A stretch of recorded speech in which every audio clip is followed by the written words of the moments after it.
Don't you worry, I'll bring you back.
For some, success is measured by bodies in bags.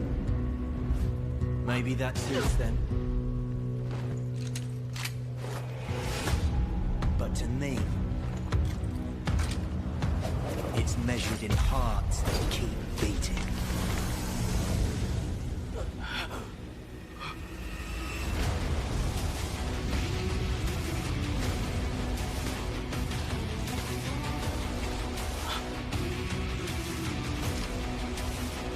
With me.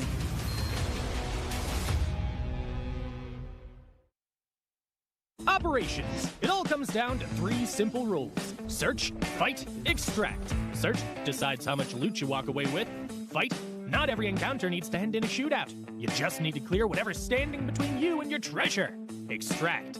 That's the magic moment that turns everything in your pack into yours to keep. 3 phases, all connected.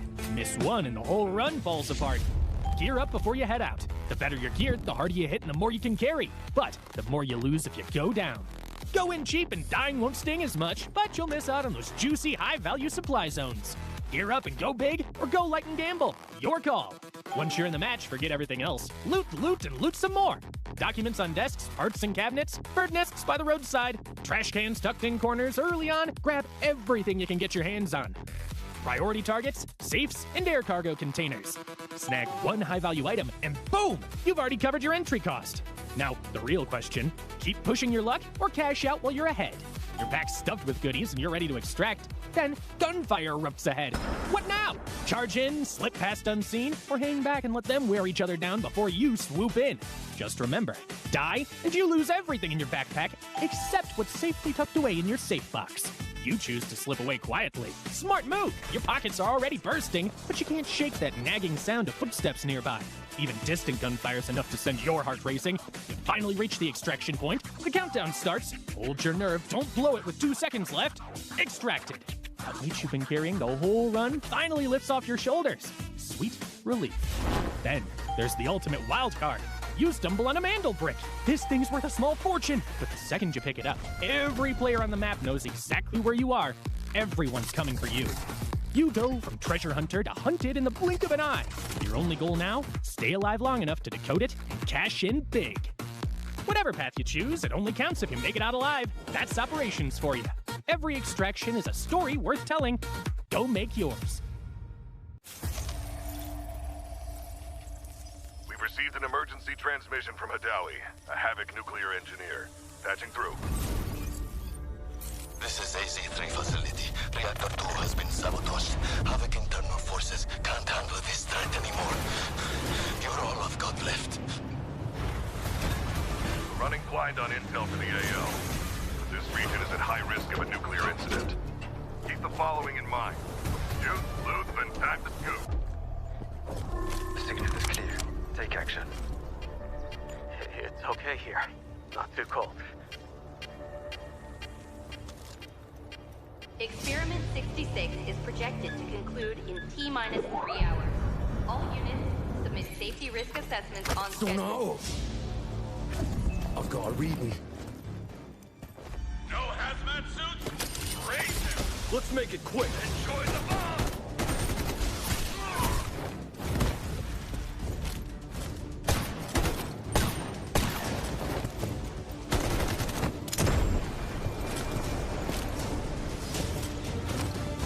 so eager to die. Excellent.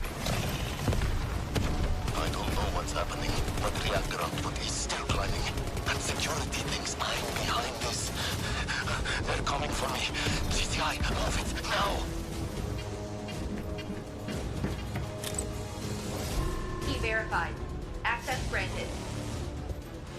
Hostile signal detected. Lethal action authorized. Damn it! Someone take control of this piece of junk! Entering manual mode. Executing command. Those bastards in fusion research won't authorize shutdown because of their experiment timeline. I know better than anyone how important this research is. Hold this position. Once I finish calibration, use that console to insert the control rod immediately. Data set. Follow me. I know somewhere the signal can get through. Steam explosion at reactor 2. Incident level confirmed. Estimated contamination radius. Careful! Don't fall! We're outside the signal blackout zone. Upload the data package to Skynet immediately. Encryption keys in the archive. Just send it! Critical alert. Reactor power output has critically exceeded safety thresholds. Core meltdown imminent. All personnel evacuate immediately.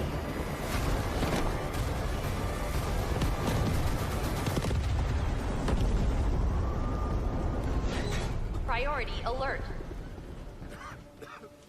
Hydrogen explosion at reactor 2. Incident level confirmed. INTS scale 7.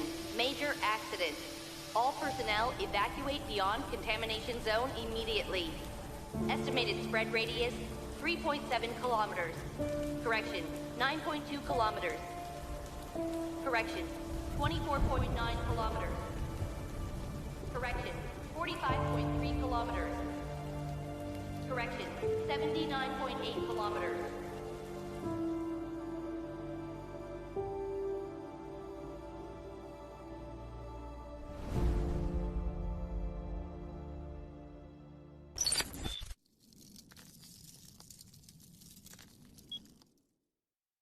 Hi everyone, I'm William, the art director of Delta Force.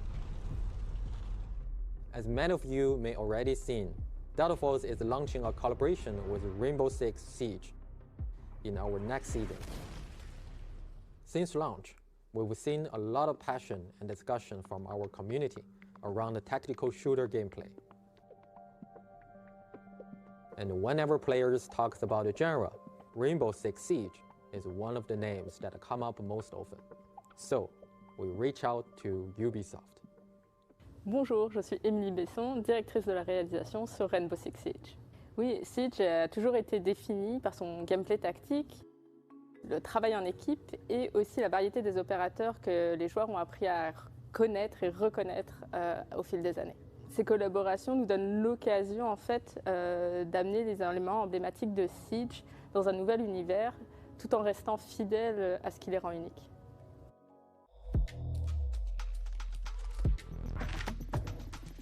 In this collaboration, we focus on two things: operators and Rainbow Six Siege's iconic visual legacy. We selected 3 operators pairings who share the same combat philosophy. I'll be there you need me. 말보다는 행동이지. Call if you need a hand. For classic Siege elements, we choose to honor Black Ice, the Drone, and the Alpha Pack. Ce qui était essentiel pour nous de préserver dans la collaboration, c'était l'identité, l'authenticité de nos personnages. C'est ce qui les rend uniques. On a travaillé main dans la main avec l'équipe de Delta Force pour s'assurer que l'authenticité de Siege, l'identité de Siege s'intègre naturellement dans leur jeu. Both games share a realistic art direction, and finding distinct recognition within that shared aesthetic was actually the harder challenge. We started by preserving the core silhouette and the color framework of Siege operators. Doc and Motin's iconic deep navy uniforms, Vigil's signature custom fitted gear, these stay true. At the same time, within the finer details, we evolve in Delta Force identity. They wear patches from both teams. Motin carries Cineva's badge. Doc has medical kits at his side. To faithfully recreate black ice, we focused our material work on internal ice fracture patterns to capture the distinctive texture and cold, austere feel of original. Oui, en effet, Black Ice résonne énormément avec notre communauté. C'est une cosmétique d'armes qui a énormément plu à nos joueurs. Et l'équipe de Delta Force a fait vraiment un travail incroyable pour la recréation dans leur jeu de cette cosmétique, avec un souci du détail extrêmement gratifiant.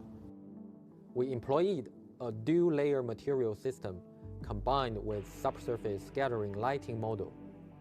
Using camera vectors and a depth texture to offset UV calculations, we achieved effect of refractor patterns appearing to exist deep inside ice. Et ce qu'on a apprécié et ce qui nous a impressionné, c'est le travail de recherche de Delta Force. À quel point ils ont été soucieux du détail pour conserver nos opérateurs dans leur jeu, qui s'intègrent vraiment comme naturellement dans leur univers.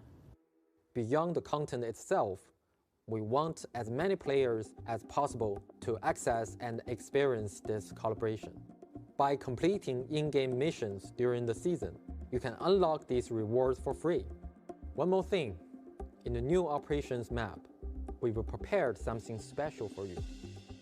You will find a surprise in the maps that are meant just for you. Once the crossover goes live, go find them. Once more, onto the bridge. Dear friends, once more.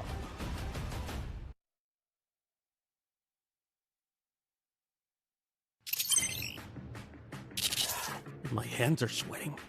All right. Hi, Operator. I'm Gabriel Mercier, codename N2.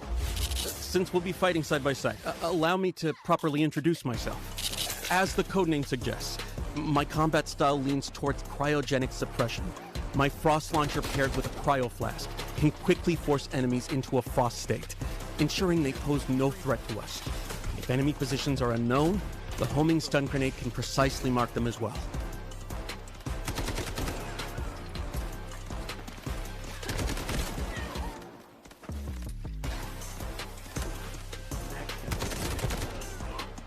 Right now, I'm in the middle of a critical operation.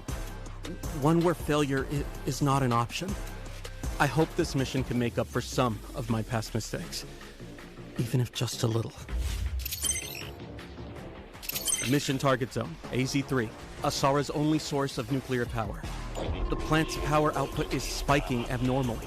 This time, I won't let it happen again. An emergency shutdown is our only chance, but the risk is extreme. We not only have to breach Havoc's heavy defenses, we have to face lethal radiation head-on. Some containers within AZ-3 have already been contaminated by radiation. You can follow distinctive sounds to locate them, but keep a close eye on your own radiation levels. Radiation is divided into 4 levels, each causing different effects. Accumulated radiation can be cleared by leaving the contaminated zone and using decon chambers or mobile decon units.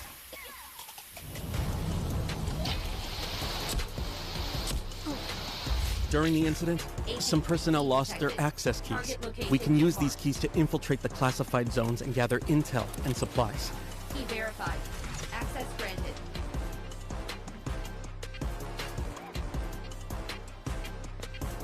AZ-3 key detected. That's not all. Severe leaks have occurred across multiple sections of the plant. You can choose to endure radiation exposure and enter these zones for high-value supplies and rare data, or stay clear.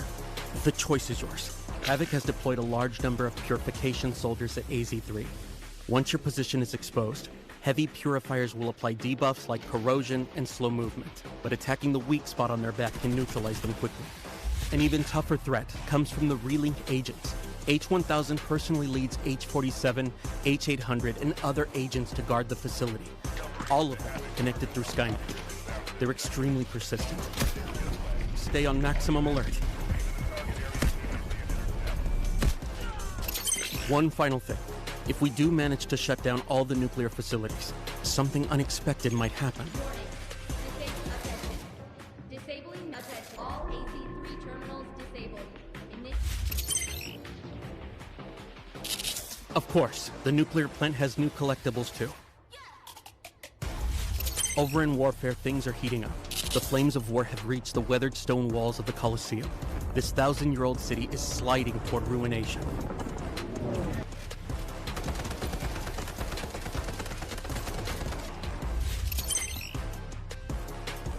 We've got new weapons. The RM-277 assault rifle excels at sustained suppressive fire, most effective from medium to long range. The SVCH marksman rifle is capable of taking down enemies in one shot at long range.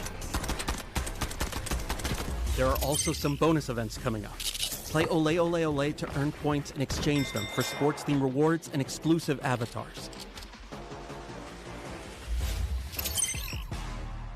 The Meltdown Season Pass includes various tactical supplies, including a new outfit for Tempest. The new season's Mandelbricks can yield the AKM assault rifle. Astromancy's skin. Not bad. Opening Turbricks gives you a chance at the Law of Time series collectible charms. Good luck. A new melee weapon, Elegy, the exclusive weapon of the Abyss Shark Reese. Pretty cool. Oh, and don't forget, the Rainbow Six Siege crossover is launching soon too. 3 new operator skins.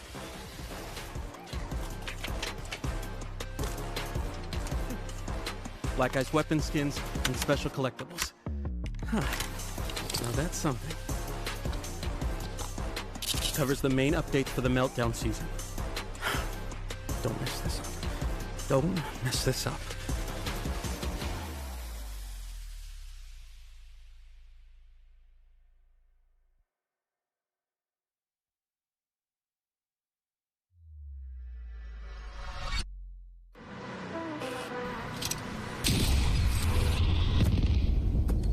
Got the Mandelbricks. Find and stop them. Mandelbricks decoded. Nice work, operator. The time to strike is now. Do not let me down, operator. Decoding has begun. Defend the area.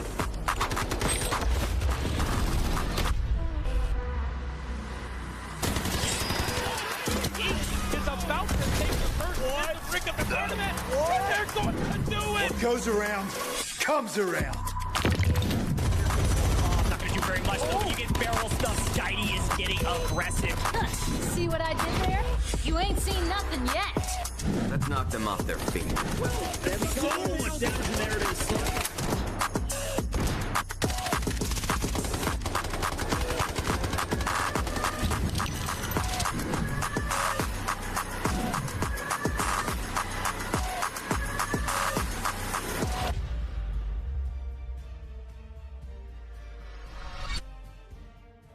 Well, good morning or good evening, depending on where you are in the world. Welcome into the Delta Force Rise series. It's EMEA Survivor Stage 2, the last chance to make it to the finals. Goj and Tiff bringing you all the action. We're going to have a dang good time today, Tiff. It's great to be back. It truly is. And honestly, it's a little weird because the stakes are so high today. All the teams that didn't qualify in the top 2 yesterday get a chance to play here today alongside 2 of the teams that were waiting to play. But if you're not in the top 2 today, Goj, you're going home. Yeah, yesterday it felt like the stakes couldn't be higher, but somehow we found a way to make them even higher. It's the top 2 yet again making it to the finals. Everybody else is eliminated out of the Delta Force Rise series, having to play again in season 2, hopefully for them. We'll see. Wow, a lot to talk about before we get there. Let's take a look back on how Survivor Stage 1 went yesterday.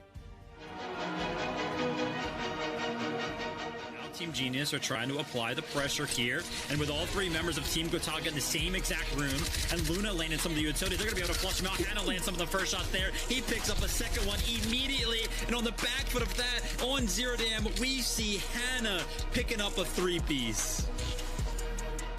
No utility to try to go ahead and secure this last mana break. An alliance fighting NBO off screen are going to be detrimental as Genius moves in, trades either side. Genius, Kilo, and Hannah, the duo, they take down NBA. And Nox ready to get his frags up onto. Oh gosh, but Skitey, I would talk about kind of defending at the coding station. He wants to do just that. He finds 2, he finds 3 things. Team Alliance is probably going to come in from the other side, but laying down his Bulldo, he tries to make something happen, but Kobe goes ahead and finds the angle necessary to prevent that one. But their Tempest is forced to go back. 10 seconds remaining. Uvelier is actually laying on the Cody station right now. If he can stay alive, if he can just find the kill onto Easy. Easy jumps onto the Cody station. Uvelier finds the shot. 1 second remaining. NBA, no!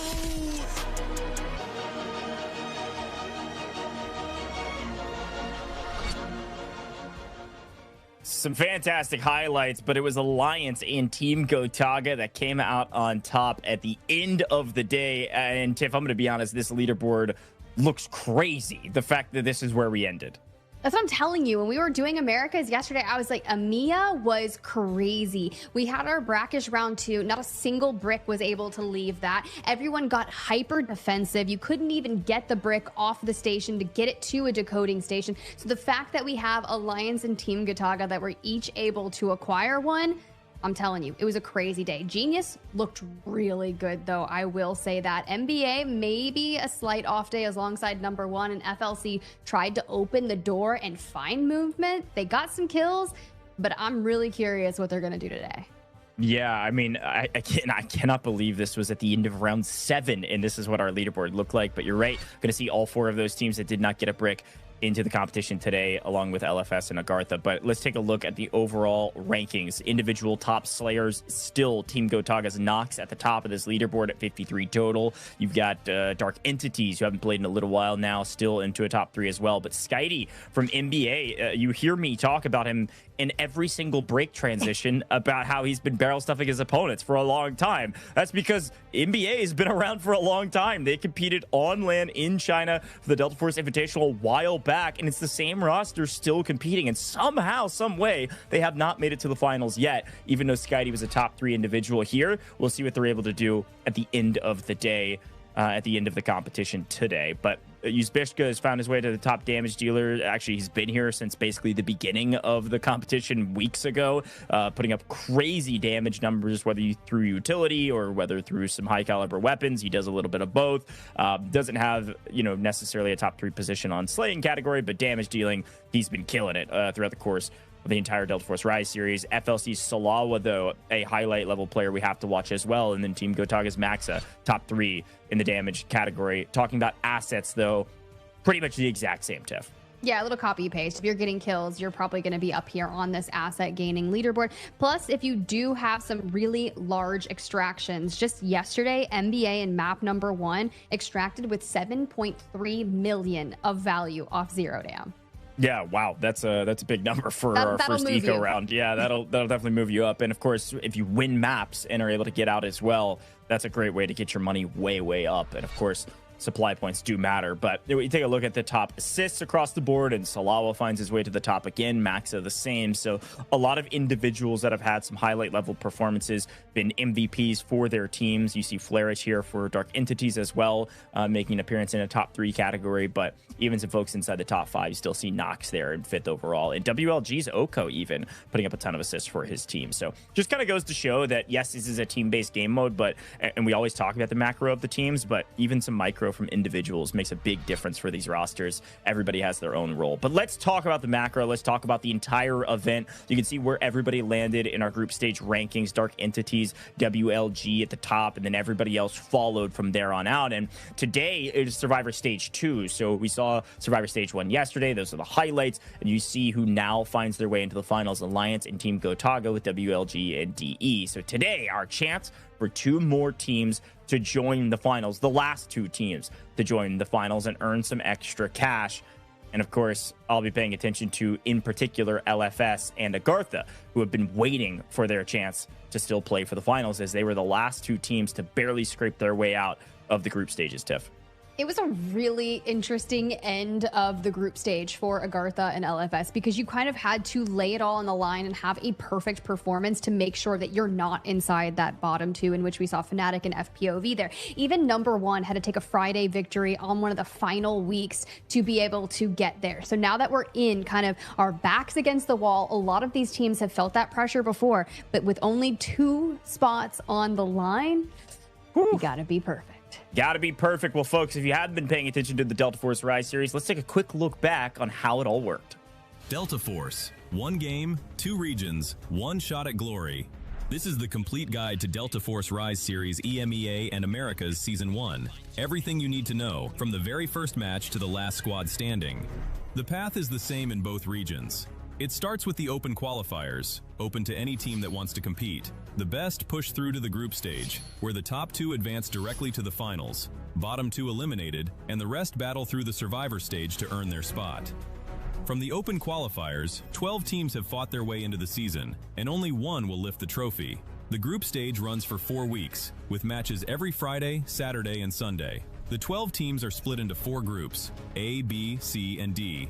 3 teams per group. Each broadcast day, 2 groups go head-to-head in a cross-group match. Every match is a 7-round format. 6 teams competing in the same lobby simultaneously, across up to 7 rounds on maps like Zero Dam, Brakkesh, Tide Prison, and Space City. Teams earn squad points by scoring eliminations and accumulating in-game total assets. And on brick rounds, they compete to collect and decode Mandelbricks, artifacts that decide the round winner. Decode 2 Mandelbricks in a match and the victory is locked in, no matter what round you're on.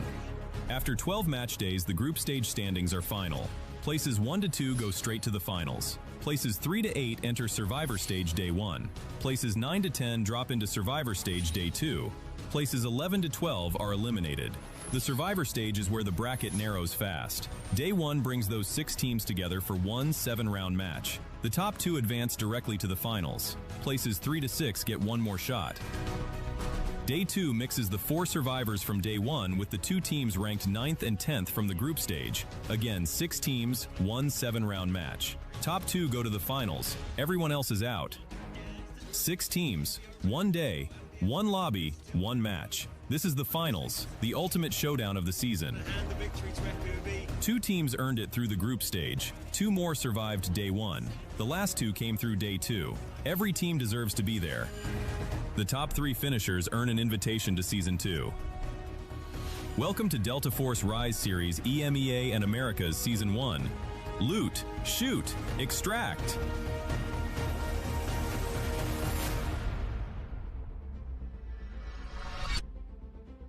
Well, there you have it, folks. Now you know how it works. Let's talk about today. If you've somehow been under a rock for a long time and don't know how the matches work, well, here you go. Everybody's starting with 1.5 million Technic alloy per player, and if you die, you lose your gear just like pubs. We are playing on Season Echo, which is 1 patch behind our current season, so no N2, no freezing people, but you will see Morse in the competition today. Of course, today is all about getting those Mandelbricks. The team that gets 2 Mandelbricks first will win the entire competition. The earliest that can happen is on map 4, and of course we could potentially get to a point where, just like yesterday, no team gets 2 bricks and it'll come down to points. Now, we do have eco rounds on rounds 1 and rounds 3, but if a team is able to capture the Mandelbrick on round 2 and then 4, we will be done. So really fun stuff there. But of course, one of the other rules that we always talk about is the operator limitations. Every team can only use each operator twice in total as a team. If you run double Nox on Tide Prison, you can't run Nox any other time unless we get to round 7 when everything opens up. And I heard yesterday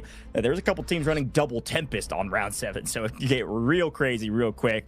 And looking at some of the individual stuff, everybody does have the 3x3 safe box they can use to store all of their valuable gear, etc. And they also have a 12-slot card holder with as many cards as they need to get around the map freely and not get trapped. So the big key to success today, aside from the Mandelbricks, is getting your money up. One great way to do that is get eliminations. Every single kill is 800k Technic alloy. You get a team wipe that is 2.4 million straight to the bank. Sometimes it's worth staying on the map rather than extracting to go get those kills and get that money. And you also have some fixed supply just in case things don't go your way. Nobody's going to be totally broke. 700k per round no matter what, just so you can at least buy some gear. And if you do decode Mandelbricks, that's another way to get some extra cash. And you'll see players even copying the keys, even though they don't have to make sure that they get a little bit extra money. And if you fail too many times in a row, you get a little extra just to make sure that you can still play the game. So those are the rules. That's the way you get your money. That's the way you play the game. But the big key to today is Mandelbrick. So the main rules to pay attention to here is the timers, right? We have 2 different timers. One, if the Mandelbrick is taken from the spawn, boom, 5 minutes to get it to a decoding station, no matter who's doing it or how many people try to. 5 minutes on the clock. Once you get it to a decoding station, boom, a new 4-minute timer starts. That's how long you need to hold the brick there. However, it takes about 2.5 seconds of interaction to steal the decode away from somebody else. The Mandelbrick will never be able to leave that decoding station, but if you steal it, you're in control. The timer will reset to max time minus 30 seconds, and that stacks. So the first steal takes it to 3.5, then 3, and so on and so forth. The minimum timer is 90 seconds. If the clock goes to 90 seconds and the game clock goes to less, let's say it's a minute 20, and you steal it again, guess what? Nobody is getting the brick. You need a full 90 seconds to capture that Mandelbrick, and that happens quite often these days.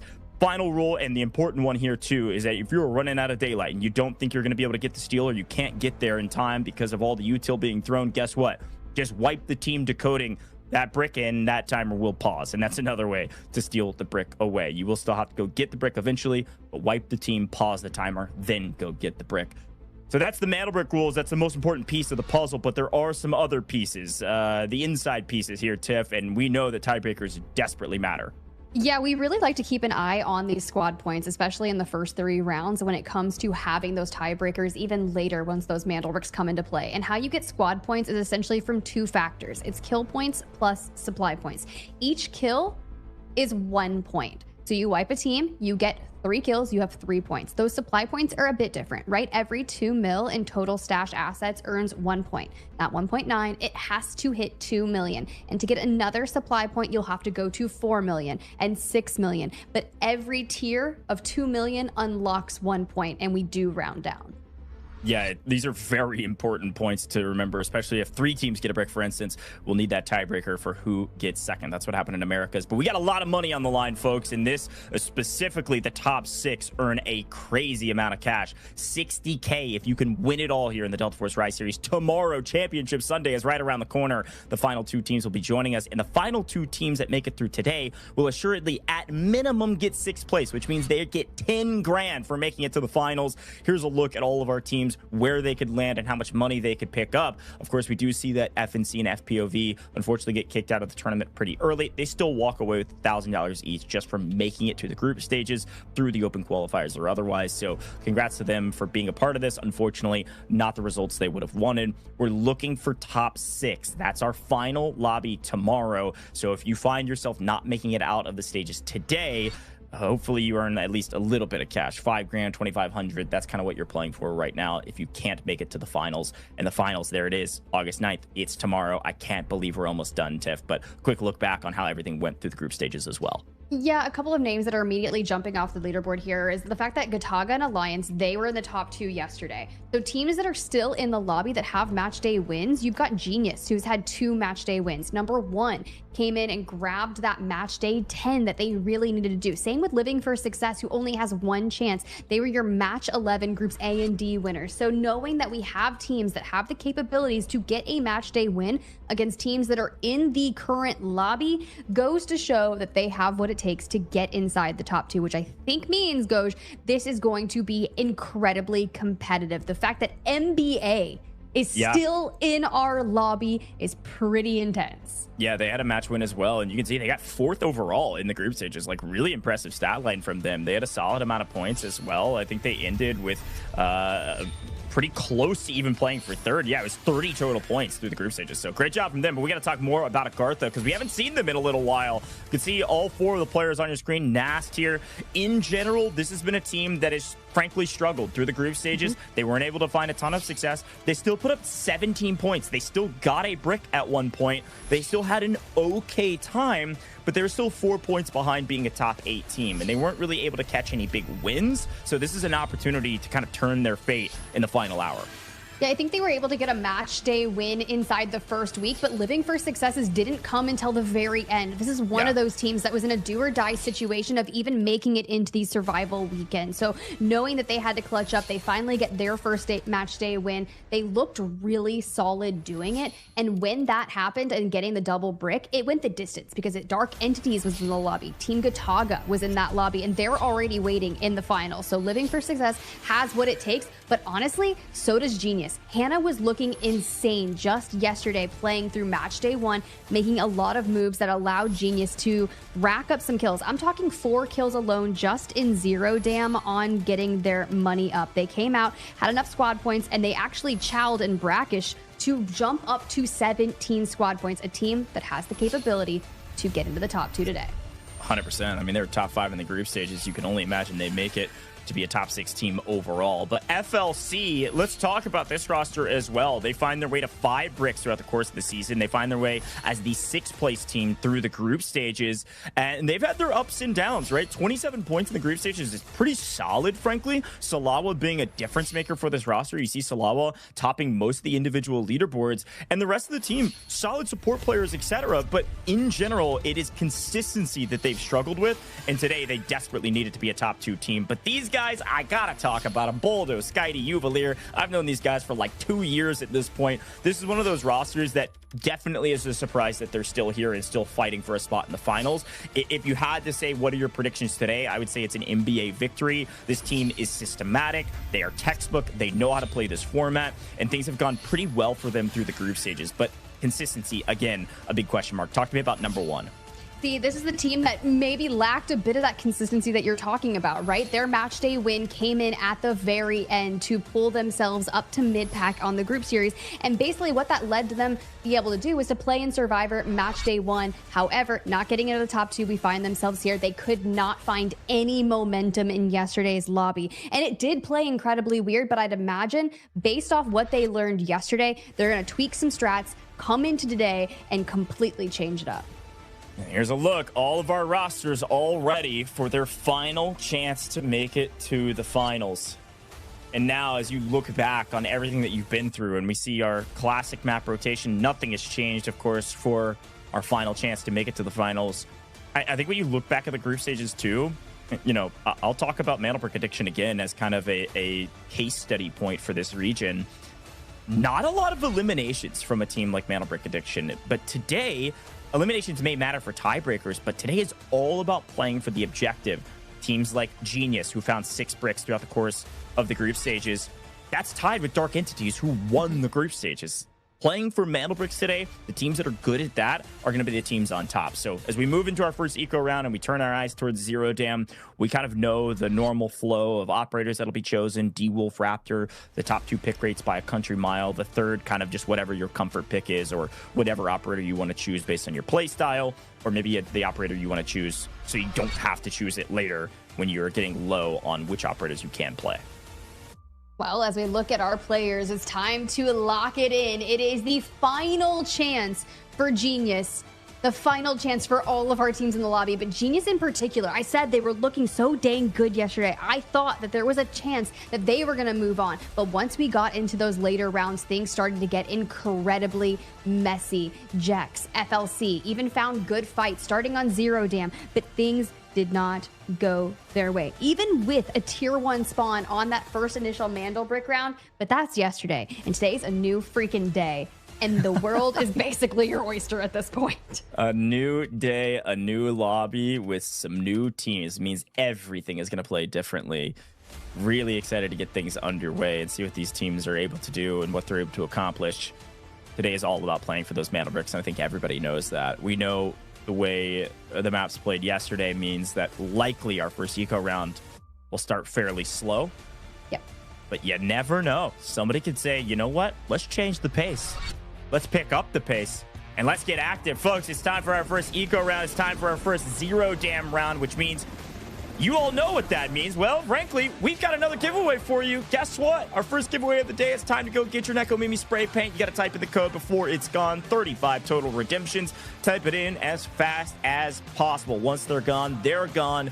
Good luck out there. Redeem in-game or the official website. When I start talking faster than normal and we're not in-game, that means it's time to get your typing fingers ready. We got a couple more of these today. Again, limited redemptions with a ton of people watching. Very difficult to do, but hopefully you typed it in fast enough to be one of our lucky winners. Let's jump into Zero Dam. First eco round. Let's see if it's going to be aggressive or it's going to be nice, slow, patient playstyle.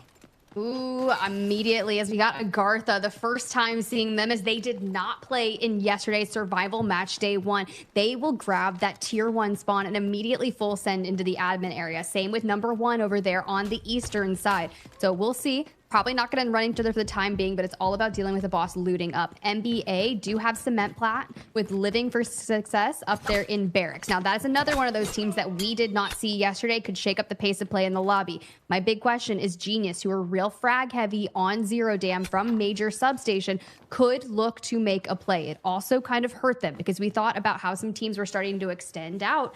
But you've got a team that did get Visitor Center, and FLC is pretty dang hard to fight against. I like the breakdown. We'll see the split of admin loot to kick things off. Looking back on the group stages, it does look like FLC actually were top fraggers through the group stages compared to their counterparts that are still left in this lobby. So watch out for FLC. But quick look at the operators. And of course, we all know that it'll be purple and blue for everybody to kick things off. But operator choice is pretty standard across the board. We do see Genius investing a Luna pretty early. So electing to play Luna here rather than Raptor means they're likely going to be using Raptor for later. Luna, obviously a very valuable operator for Space City, but we all know Luna's great for Zero Dam as well. Most of us have probably played Luna on Zero Dam, so I don't mind the play. We'll see if it pays off for him. We did mirror that yesterday because Gataga also brought out a Luna on Zero Dam, and so did Genius. Of course, Gataga, though, they're already waiting in the finals. They got inside the top 2 yesterday. Genius would love to join them there. They're also playing alongside a Viren. So instead of D-Wolf, we see Viren be that aggro character for them. LFS bringing in a Nox. Typically, we don't see Nox until Tide Prison, but sporadically we'll get one on Zero Dam, and that's because they want to make plays up in admin. So now with the Raptor here using the abilities to get into the sky, kind of scout out what's going on in admin. Are there people out on the horizon? It seems as if this will be the point of contention. Slowly but surely, we will work our way to potentially the first fight. This first airdrop could dictate a lot as well. You all know it as well as I do, that the first airdrop does give you that high caliber weapon. Second will just give you some reds and golds.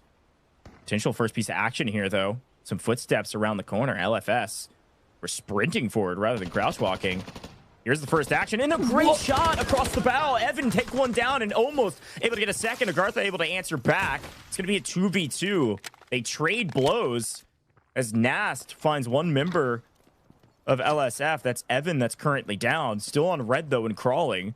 See if he can get to safety, whereas AGARTHA has one down to yellow timer, a full kill.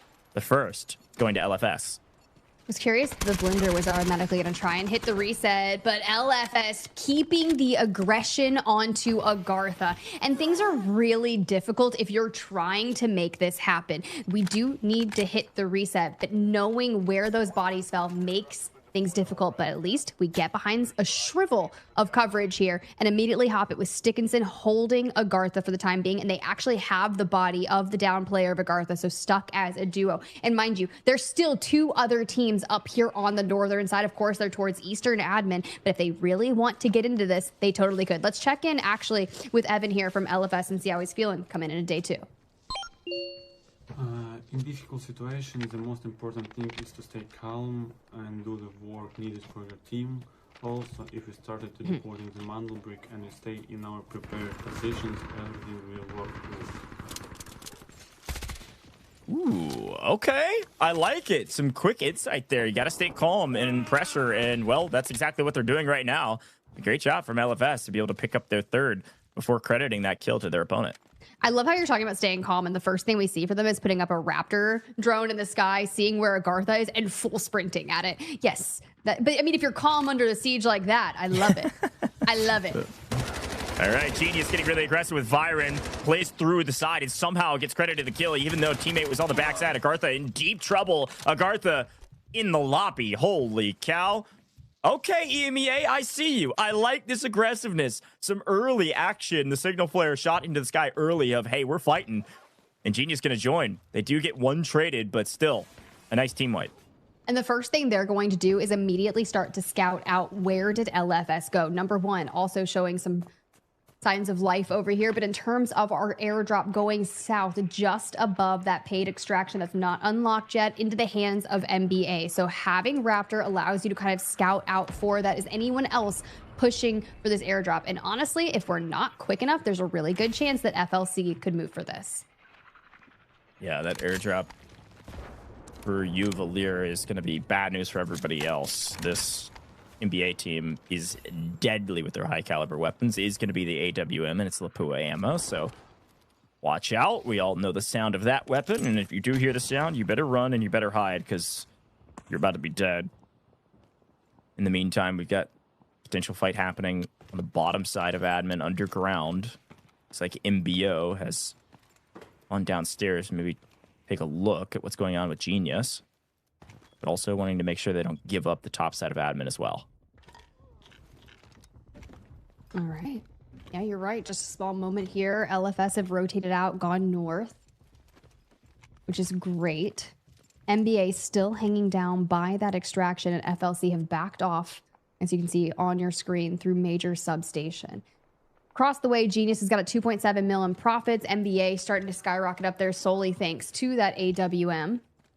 But now it's all about thinking of what is going to make you the best in Brakkesh. For NBA yesterday, they found 7.3 mil, killed a team, and then extracted with a full out, all three of them.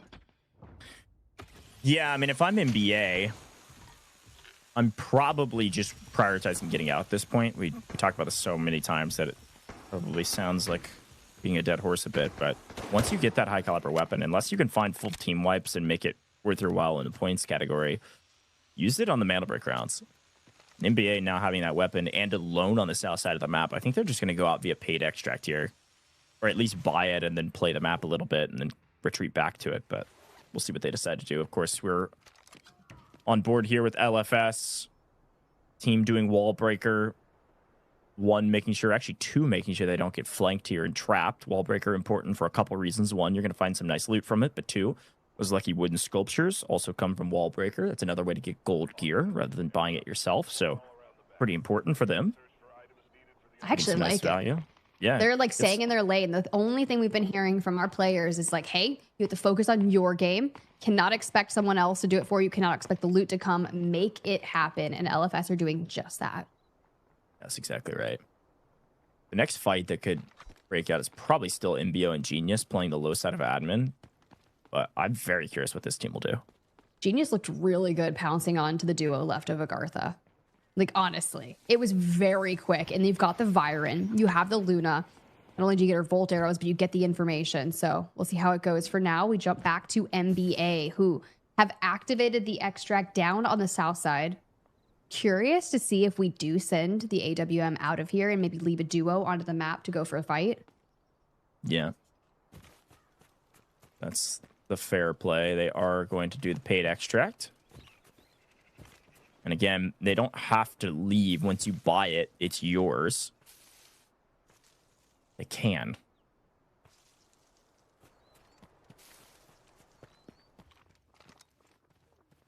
Well, we'll check in with them in a bit. For now, back to Genius here in admin. You definitely hear people outside, so that can kind of muddle some things. But knowing that NBO is needing a strong performance, we've reached about that halfway mark here in Zero Dam for our first eco round. And of course, the airdrops, the high valued items is going to favor the south side and essentially favor FLC at substation. FLC NBA could go play for that airdrop if they really want to. Again, not a crazy amount of value there, but we'll take what we can get. Fight at hand is important. LFS finally gets those lucky wooden sculptures we've been talking about. Great job on wall breaker, gentlemen. And the first shots between these two teams, there they are. About to bang out down the line of sight that they have, which is trying to catch just one before they get around the corner. Don't get it, so still a standoff. I mean, you've got the frags from Luna. You've got the ability to knock them down with Viren. This is going to be a pretty dangerous fight if you've got Genius. I mean, like, literally, Hannah had 4 kills on Zero Dam, and we're still heating up. They only were able to acquire 2 from AGARTHA, which is not going to be enough for them. But how will NBO counter it? You got to break it down. It's a completely different operator composition. You've got Uluru. You've got the Raptors. So, knowing what they bring to the table, and even Gizmo's traps, throw it down. Yeah, Gizmo being invested actually on Zero Dam is interesting. It's a good shout. Usually you see Gizmo on Brakkesh, some of the Mandelbrick rounds. The net is actually very nice, but here we go. Quick look at the loot. How lucky will we get from the second airdrop? So far, garbage. And more garbage. And they're large. Yikes. Okay, one small red. One small red. We take it. That is, hey, listen, if it's for free, we definitely take it. It did pump them up to, it looks like, about 1 million in total. But again, that's not even a supply point yet. So, unfortunate, a little unlucky there. Little one slot red's not too bad. But there's MBO still just playing very slow in admin. They had info of where Genius was at first, and now may have lost where they rotated to. So, going to play patient here. LFS have come out of Wallbreaker, playing shipping containers. Big question now is just, hey, are we going to be able to play for elevator extract here? Is it going to be a 3-team bang out on elevator? Somebody's got to pull the lever for that to happen. You can see NBA, again, they bought the extract on the south side of the map, but they're rotating up through barracks now. Maybe going to send one out. There we go. Now we're activating that extract up in the north. So here is the deal. We've saw some crazy southern fights just yesterday in Survival Match Day 1. But here, everyone is really pushing towards admin. I think the fight's going to be forced up here. So the close range combat, even across the way, is really peculiar. But these teams are set to make sure that we are fighting close. This fight can't take too long. LFS could rotate in and potentially play for this if they want, but likely you're going to see LFS just go camp the extract. Now that the lever's been pulled, they're going to be first to the elevator extract.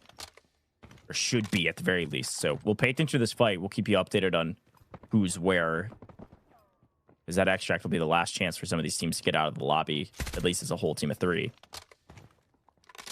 And LFS do have that Nox. So they could get some crazy plays up by extract, but of course, you have to get through this first. NBO and Genius, only one of them's going to walk out of here, and Matthias grabbing at least half health there on 2. One member of Genius already working and getting back up. Genius likely waiting for Chin's knockdown. That lands, they will full send, full tilt this fight. And they're pushing up as a full team of 3. They want this engagement. Matthias playing Gizmo, playing the flank potentially. Has a decent angle if he can get that door open. Some utility landing, but not enough to really make a full aggressive effort for the likes of MBO. So we slow back down. I mean, this is just going to be a waiting game. In the meantime, the quick update is that LFS do have control of the extract. Maybe they'll leave. Maybe not. Who knows? We got 4.5 minutes on the clock to go. And usually this is where we start to see all of the teams culminating around as we dive back towards the map. There's LFS up there by that extract point you're talking about. Even an Imperator kind of angling towards that hallway down in case people want to go north. FLC have now moved into that other side of admin in which Genius is kind of crossing over to. Come on. Oh, no. Wait. Oh, we're still getting away with it. The timing was abysmal, but it's still, no, it doesn't work, FLC. They're able to win it, wiping Genius. The timing of that play, FLC were throwing util over the top when Genius swing, but they were just so not expecting FLC to be here that they get obliterated and don't even get a trade. After all of that, Genius get cut down by a nice play from FLC to get a piece of the action. And all I can say is wait, because you just see Siloa, you're right, throwing the util across the way. It opens up. NBA Uvalier is going to fall at the hands of Matthias, who was waiting for a cheeky window angle and is immediately able to bounce down, get some util on the ground, cover the body, and push forward. Skydie with the trade back onto Ender brings it to a 2v2. But how low is Skydie from that? Skydie actually making a huge play here. He's going to heal back up as well. And Matthias doesn't get a hit marker. He misses him. He's still inside, but he missed him from before. So Skydie gets really active and he wins the engagement. Skydie's going huge to keep his team alive and get some extra kill points on the board before he inevitably gets cut down or gets that team wipe he's been battling for all by himself. Does he get them all? Absolutely. Boldo cleaned up. But still, Skydie stands tall and now running for the hills because FLC are trying to third party this. Really well done from Skydie there. to get a full team wipe essentially by himself. I mean, he broke it down. 1 is ones. He had the D-Wolf ult activated, so he was moving a little bit quicker. But FLC, and yeah, I don't know if Skydie's got another 1v3 in him, and I don't imagine that FLC will isolate and push him. LFS does send 2 players out via extract and leave Stickinson on the map. That's going to be their next player. Oh, they're still chasing. Yeah, Skydie's on the run. 2 hot on his heels, and the 3rd close by as well. Afraid of getting isolated. He's going to take a bit of damage here. They're going to catch up to him eventually. He is running D-Wolf, so he tries to stand and fight. He will get cut down. FLC find their 4th. Skydie's got to be happy about that one. They could have had the AWM leave the map. They could have sent one out. They elected to all stay together and unfortunately get punished for it. Just a weird angle. They lose. I believe it was Uvalier that had the sniper in hand. Was kind of peeking the door, and I think it was Matthias or one member of NBO that just had this odd angle where they could lace him up and get the full. And they put NBA on their heels, but somehow able to stand still on their feet. Wow, what a play. The first thing you see when you kick down a door is your shoes. But here's the deal. Stickinson's still on the map. They only have 1 kill at the hands of Evan there, thanks to that AGARTHA team where they picked 1 off early on. The Stickinson looking to see if he can find any numbers on the map. No one knows who's all left on the map at this point. And if Stickinson can find some, he's on the prowl. Jack's still inside the building, scouting for the 2 running up ahead. If we can find Jax. Checking back. There's the Nox play. Just unfortunate timing. Oh my word! Stickinson, relax, dog. Why does everything look so sketch? Mantle's over the top and just surprises FLC with the play from verticality rather than peeking the corner. Must have been like ADSing around the box, so he wasn't able to react in time. Let's take a look back on that one. Oh no, we're going to take a look back on FLC's play originally. Some big engagements in Zero Jam. Golly. At least all of FLC was right there, and then we can see Skydie breaking NBO apart. He lets out a collective size. Just did that. Oh, that was a lot of fun to look back on. And I was going to say, the only other way to get out of the map here, Kobe's going to take it. So sneaking out of the map, getting out via maintenance tunnel, just hoping and praying that they can protect a little bit of their loot. And they'll do just that, just in the nick of time. The rest of FLC going to stay on the map and lose their gear, but still a great map for FLC. I'm not sure which is going to be the best team, the team that walks away with the most points, but everybody got a little bit of something. LFS, get 2 players out via elevator, go, okay, nobody's fighting us. Let's keep our Nox player on the map. And even Stickinson gets paid. It definitely does. At least picks up 1, which is going to be a nice 800K in the pocket just before the end. So plus you get 2 players out of LFS via the extract. They've got the Lucky Win sculptures. They're feeling pretty solid about that, because when you have players extracting, it means you're going to go into Brakkesh with a lot more quality. Now FLC, on the other hand, walk away with 4 KP, 3.1 million assets gained. And a lot of that has to deal with the way they push into admin. You take the fight against Genius, and what started off looking a little sketch, Silua clutched up. Throws the util up to the side, doubles down, and starts ripping at a Genius. Yeah, and here's a look at how close it was. Mandelbrick Addiction on the back of Skydie, pick up 3, but not nearly as many assets. So it makes sense that FLC were able to do a great job there to get the best team on the board in the first eco round, especially with Kobe getting out of the map. LFS do pick up 2, Genius pick up a little bit, but in general, it's going to be NBA and FLC topping most of the charts.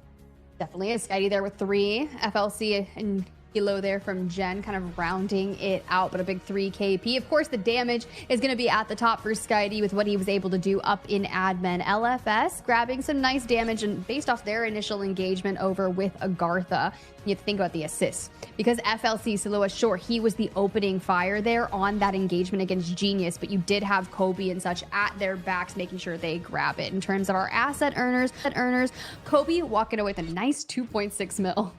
Yeah, great job. That's a lot of value to be able to sneak out of the map just in the nick of time, too. But Skydie going to be our MVP because he picked up 3 kills all by himself. Unfortunately, the team got blooded first, and so they were left as a duo, and his duo got taken down very early. Skydie was able to sneak and snake his way out of fire narrowly avoiding some shots through the smoke that would have given away his position and able to outplay his opponents. Great job there from Skydie. NBA still in a pretty good spot. Folks, if you're watching and saying, man, this is a lot of fun, I wish I was competing, guess what? You can.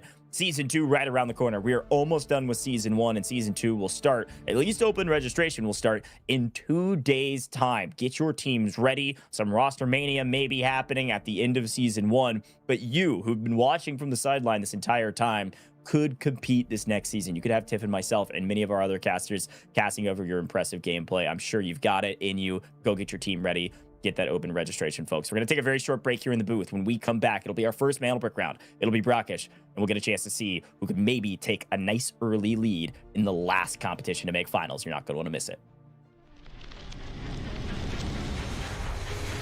He's back up to a team of 3. You can see their squad points trading hands with their total score, and it's max. Second place, bonus points from Mandelbrick. Why not wipe home team? And Luna landed some of the utilities. They're going to be able to flush him out. Hannah lands some of the first shot there. He picks up a second one immediately. Lions with a great play. Easy. A huge rescue.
Got the Mandelbrick. Find it. Stop them. Mandelbrick decoded. Nice work, operator. The time to strike is now. Do not let me down, operator. Decoding has begun. Defend the area.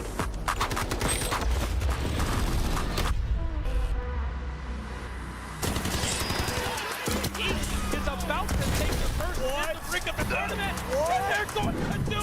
What goes around comes around. Oh, not going to do very much, though. You get barrel stuff. Skydie is getting aggressive. See what I did there? You ain't seen nothing yet. Let's knock them off their feet. There we go. So much damage, and there it is.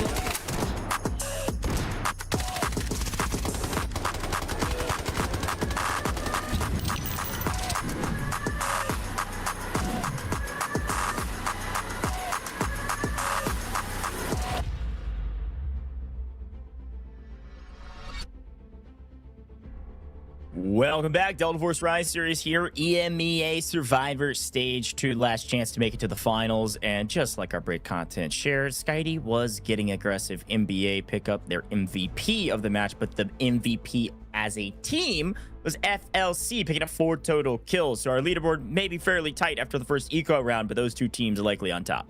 Well, let's get into it. Definitely can't wait to see where we set our sights on for our first Mandelbrick round. But these teams are already locked in. They're hitting the discussions about what yesterday played out like, especially if you're AGARTHA and you went out first in Zero Dam. You sat back, you got to take notes on what occurred yesterday. Same with Living for Success. They stayed in their lane. We're like, you know what? We're not going to chow too much going into it. We are just going to focus on setting ourselves up for Mandelbrick rounds. It pays off. FLC, after some nice wins there, get 9 squad points.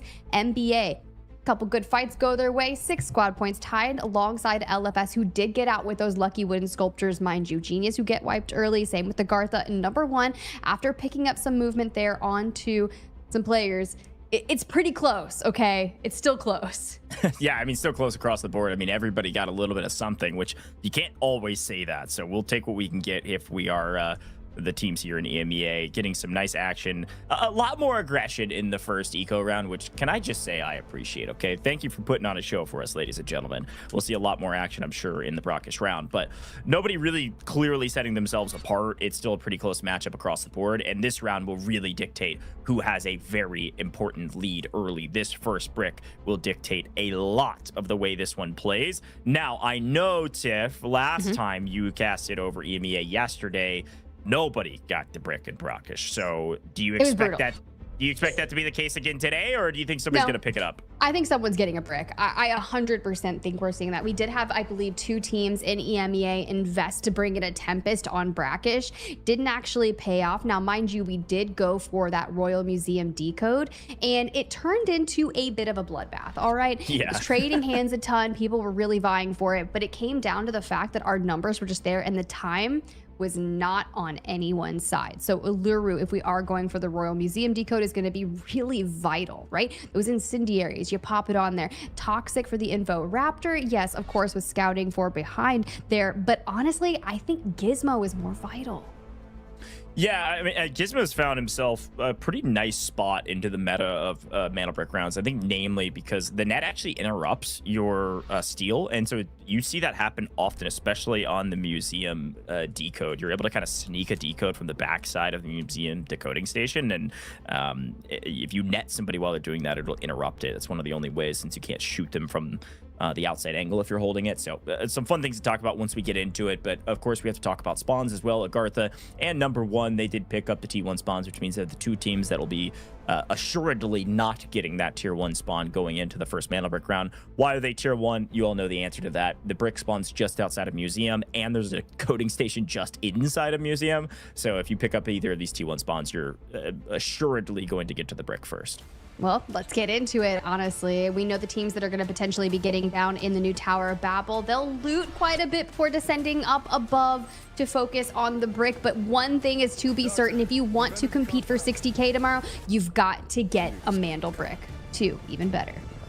Yeah, a lot going on in the first round, folks. And of course, you also know that there's more going on. I'm about to start talking faster. Get ready. It is our time for our next giveaway. It's time for the SR3M Combat Ready skin. If you want a chance to get this, you better type this code in fast. There it is. Type it in as fast as you possibly can. SR3M Combat Ready skin. Only 25 total redemptions. You can redeem in-game or at the official website if you type it in faster than all the other viewers out there. Only 25 of you will earn this just by being able to type quickly. So congrats to those that have won already. I'm sure the code is already gone. If you see invalid, it's because you were a bit too slow. But we got more of these coming up down the line, so get ready for your chance to earn some more rewards, including some Delta tickets later in the broadcast. It's time for Brakkesh, our first Mandelbrick round. Let's see who gets an early lead and steps away from their opponent, saying, come and try to catch us on the leaderboard. Let's get it. Well, we've got our first tier 1 spawns on Brakkesh, and it looks to be FLC into NBA, full running straight towards Royal Museum. AGARTHA and LFS are teams joining us for the day. Now in those tier 3 spawns, it looks like NBO and Genius rounding down the new Tower of Babel. I will say that FLS does bring in those golden helms thanks to the lucky wooden sculptures. Yeah, important. Because they're going to have a nice advantage, especially if they're peeking their head through a window and get laced up. Everybody's only bringing in purple ammo, so we'll take what we can get. The first engagement absolutely going to be between our 2 tier 1 spawners, which is going to be those FLS and NBA teams around museum, like you mentioned. So watch out for this engagement. Does look like, or FLC rather, FLS is in the area. They're up in market, as is AGARTHA, but Mandelbrick is able to be grabbed. Let's see who goes for it first. Honestly, I've seen a lot of these teams just kind of grab the brick back on out for just a couple of moments before deciding in which they want to approach for. This is looking very characteristic of game number 7, though. We start to see a lot of play outside with everyone kind of looking at it, not necessarily wanting to commit because there's so many angles that we can hold the push on. We saw a quick look at the map feed to see that MBO and Genius had the Tower of Babel spawn. A lot of util being invested onto MBA so they don't push out and go for the brick. So all in a pretty good position on the high ground, overlooking the brick. Peek over anytime. Looks like maybe there's a member of NBA going for it. Hearing some shots behind them. Definitely know that there's a couple other teams working their way this direction. For now, a standoff. It is to make things scary. Now, something that was to note based on what we saw in Americas yesterday goes just how quick people were getting their bricks done. And then we would have like 8 to 12 minutes left on the map, right? That wasn't the case in EMEA yesterday. We had a lot of our teams taking their time, actually playing for the bricks, so much so that when we got Knox on the broadcast at the end of the day, he's like, dude, this was one of the hardest series I've ever played. He's like, people were defending even the pickups of the brick. Yeah, and I think the patience from these teams to not make a mistake is just going to make it even more dangerous to go for the brick. As you can see, Genius has worked their way up all the way from Tower of Babel, the western side of Museum, and they're going to get a piece of the action. FLC taking quite a bit of flack early. NBA, Kobe, the same. We do see, by the way, we didn't really mention it. We do see briefly operator comps. 3 teams electing to use the Tempest on Brakkesh, knowing how important these Mandelbricks are. 3 different teams will have that emergency evasion device that could be very useful. Uvalier actually strikes first. Genius losing a player. Oh dear, that's not necessarily how you want to kick things off, especially when a Mandelbrick hasn't even been picked up. Now, depending on where that airdrop does kind of fall down, which we've seen most often or not, it's either just south of Asura camp or it's kind of tied up in mid-map. Usually people will pull that, grab the and maybe look for some angles, maybe try to lead a couple of fights. Does it ever kind of win them the game? Not quite that I've seen. Yeah, quick look at the replay here. It was actually going to show us that it was Chins going for the brick at the spawn. And it's actually the Gizmo util that cleans him up. Now, we do see that Chins is Genius's Tempest player, so was on ult, able to get back, self-revive, and no harm, no foul. But a nice save so that Genius wasn't able to grab the brick, because you can see where they're positioned on the map here on the west. If they would have gotten it with that ult, they would have been able to creep over to the western decode station and start things off just like we did in America. We are getting that airdrop as well, just south of LFS and south of Asura camp. So Evan is kind of pushing out, making sure that we're going to see, do we get the AWM? Do we get an M82? And think about how they played map number 1, Zero Dam. Incredibly strategic. So let's go ahead. Let's go over to FLC. I was curious what they were doing and honestly how Kobe's feeling, especially after yesterday. I want to give my best, show what we are capable of, and continue growing as a team. My expectation is to stay calm, make the right decision under pressure, and secure the qualification with minimizing unnecessary risk. Ooh, okay. Minimize unnecessary risk. Well, so far, so good. No risk taken playing from Museum with the Tier 1 spawn. The brick remains in its spawn. That's kind of the vibe that we're getting currently with them, which is okay. Like, it's going out pretty reserved. I say, like, minimize risk, and they find themselves in a pool on Zero Dam with Genius, and they hold on really nicely. But here we go.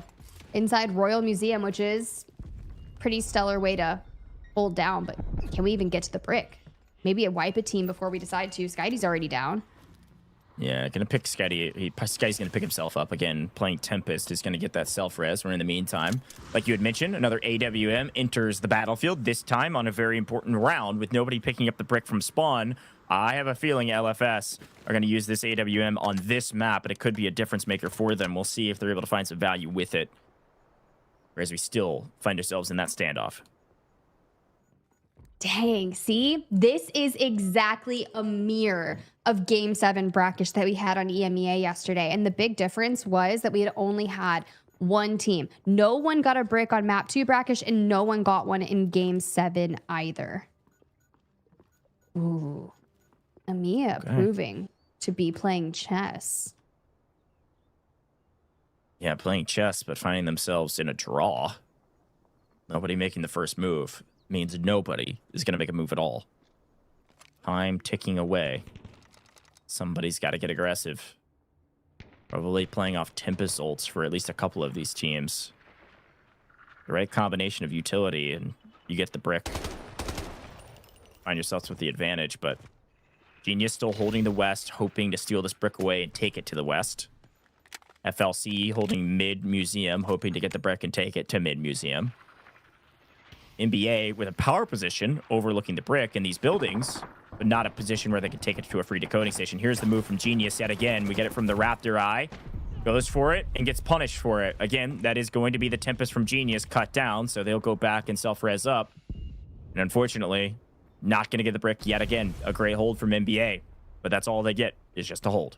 It's crazy because you have to minimize like all your cooldowns onto those Tempest players. So you have 3 Tempests in the lobby, NBO, Genius, and NBA, and it still hasn't even garnered them a chance for that brick. Now, we did see over in Americas yesterday that we went to the decoding station just south of Blue River Hotel. We could see that happen again today, especially with Uvalier finally just going in, grabbing that brick. The incendiaries come in, but we stabilize inside this building. Very typical of a team that does grab that brick. Now, the decision comes in once we heal up. Do we commit? I'm not going to lie, Brakkesh Market is locked down by LFS. Even there, with that Ostra camp after picking up the airdrop is going to have a crazy angles. So where do you go from there? Yeah, NBA's on the run right now. They know that FLC can shoot them in the back, and they're trying to throw some util down to prevent them from peeking this window, and it does exactly that. Great job. NBA wards them off for a moment so they can back up. And they are sprinting right at Evan. Hello! Out in the open, LFS said, thank you very much for delivering straight to our hands. One goes down, Boldo first to fall. The other two in a bit of a pinch between all 3 members of this LFS roster. It does look like FLC's actually third-partying this and taking 1 member of LFS down. Which could give a small window of opportunity for NBA to make a play for Asara camp, and that's exactly what they're going to do. They're going to sprint up to the decoding station at camp. The only player that was holding it was Evan, who has an AWM, but they've snuck right through the line of defense. NBA going to plant. Well, good for them. They've gotten through it. Now, we haven't really seen an Ostra camp decode in quite some time now, and doing it as a duo with a Gizmo and a Tempest is not going to be easy. So watch the cooldowns on Skydie there with the Tempest. Seems we have plenty of resources available for AGARTHA. They do have the second airdrop land at their feet. It's going to be those high-valued items. Typically a bunch of golds, but here we're pulling for AGARTHA to find some, you know, decently sized reds. Yikes. Not getting it. That was rough. That's maybe the worst one. I think I say that every time, but that actually was the worst one. No reds at all. Hardly half a mil. Probably a lot less than that. Another knock, though, comes through, this time between LFS over towards FLC. The brick currently being decoded. Frankly, I've only said this a couple times. As much as I like repeating myself, I will say something a bit new. This is my favorite decoding station on Brakkesh. I think it gives us some really engaging fights. It's really going to be fun to see if NBA can actually hold this. Since they're playing as a duo, they have to play a little bit more touch and go, probably go for some steals back and forth. I don't think they're going to be able to hold this entirely by themselves, just 2. One of the best positions is on top of some of these 10 roofs. If you're able to use the Alluru, which they currently don't have, to throw down some cover, it's a great spot to hold over the top of the brick, but let's see what happens. Ooh, and we're getting lit up. Genius itching for a fight. Doesn't quite commit onto it. Wanted the knock there before pushing in. Down to 2 minutes and 30 seconds. If NBA holds this out as a duo, we are about to see something absolutely crazy happen over on the EMEA side. Here's the problem with the camp is that you do have to hold north and south at the same time. And as a duo, that is going to be extremely difficult. LFS going to be working towards the north side of camp through Azure Town. And on the south side will be Genius. Here's a look at the map feed. Genius has got south side, LFS going north. Good news for NBA is that MBO could come up and play third party to the engagement on the south side and make Genius think twice about their push. And it looks like AGARTHA is going to slow walk their way to maybe pull off a nice flank against FLC. Triple Blasters going out through the smoke, through the flames, all of the above. Big fight here, but FLC look pretty dang good, especially in Zero Dam. Chupa there going to make breach of con over onto the right. Like ships in the night through the smoke, we disengage for FLC.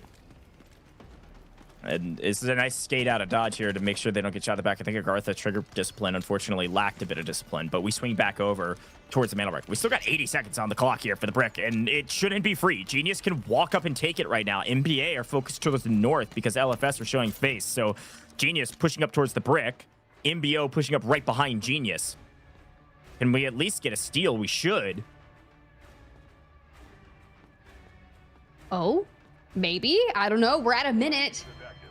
So far, not too much resistance here.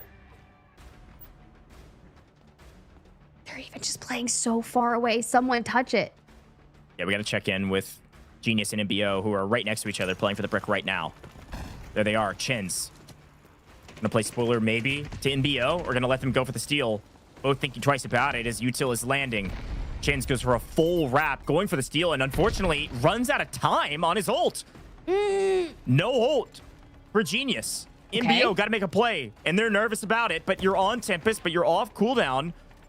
And now he's getting called back to help his team. Somebody's got to go for the steal.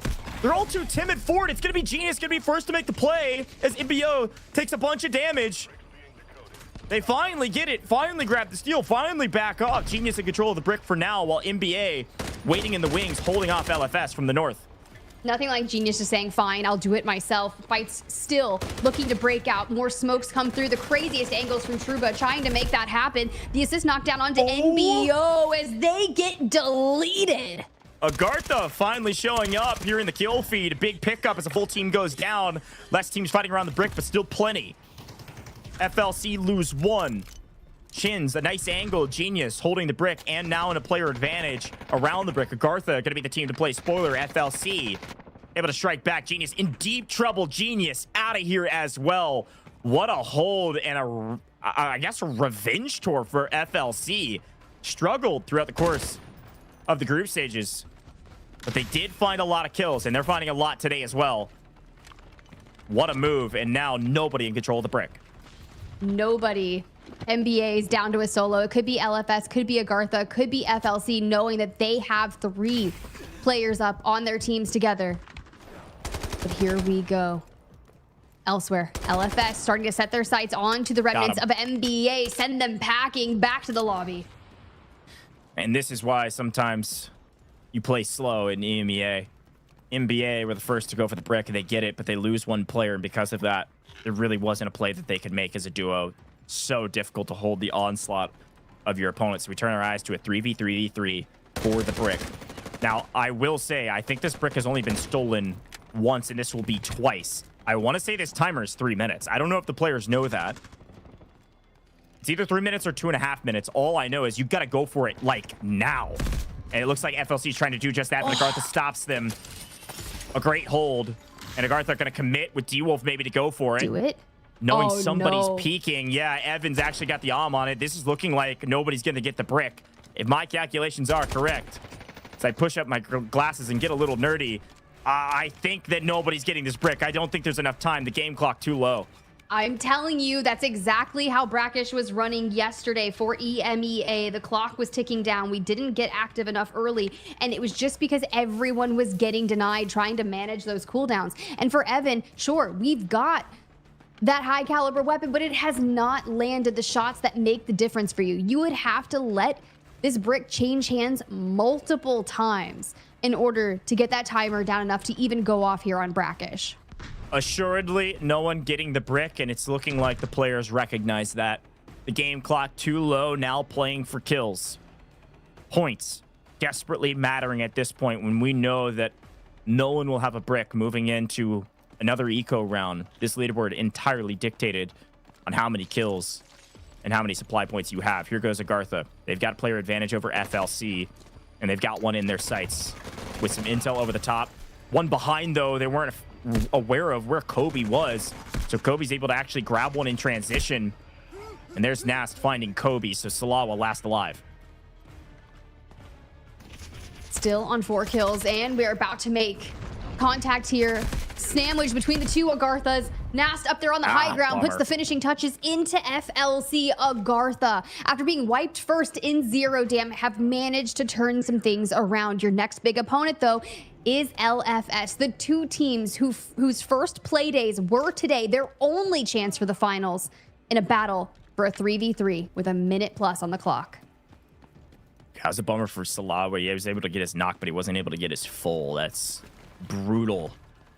Looking back on that one, and he saw some frustration as he slammed his desk a bit, wishing he would have gotten a bit more. They still found some kills, some points, and you can see LFS actually going to send a player out. If I'm not mistaken, yep, that's exactly right. Imperator going to get out not only with a gold helmet still in pocket, but also that officially left the building. See you later.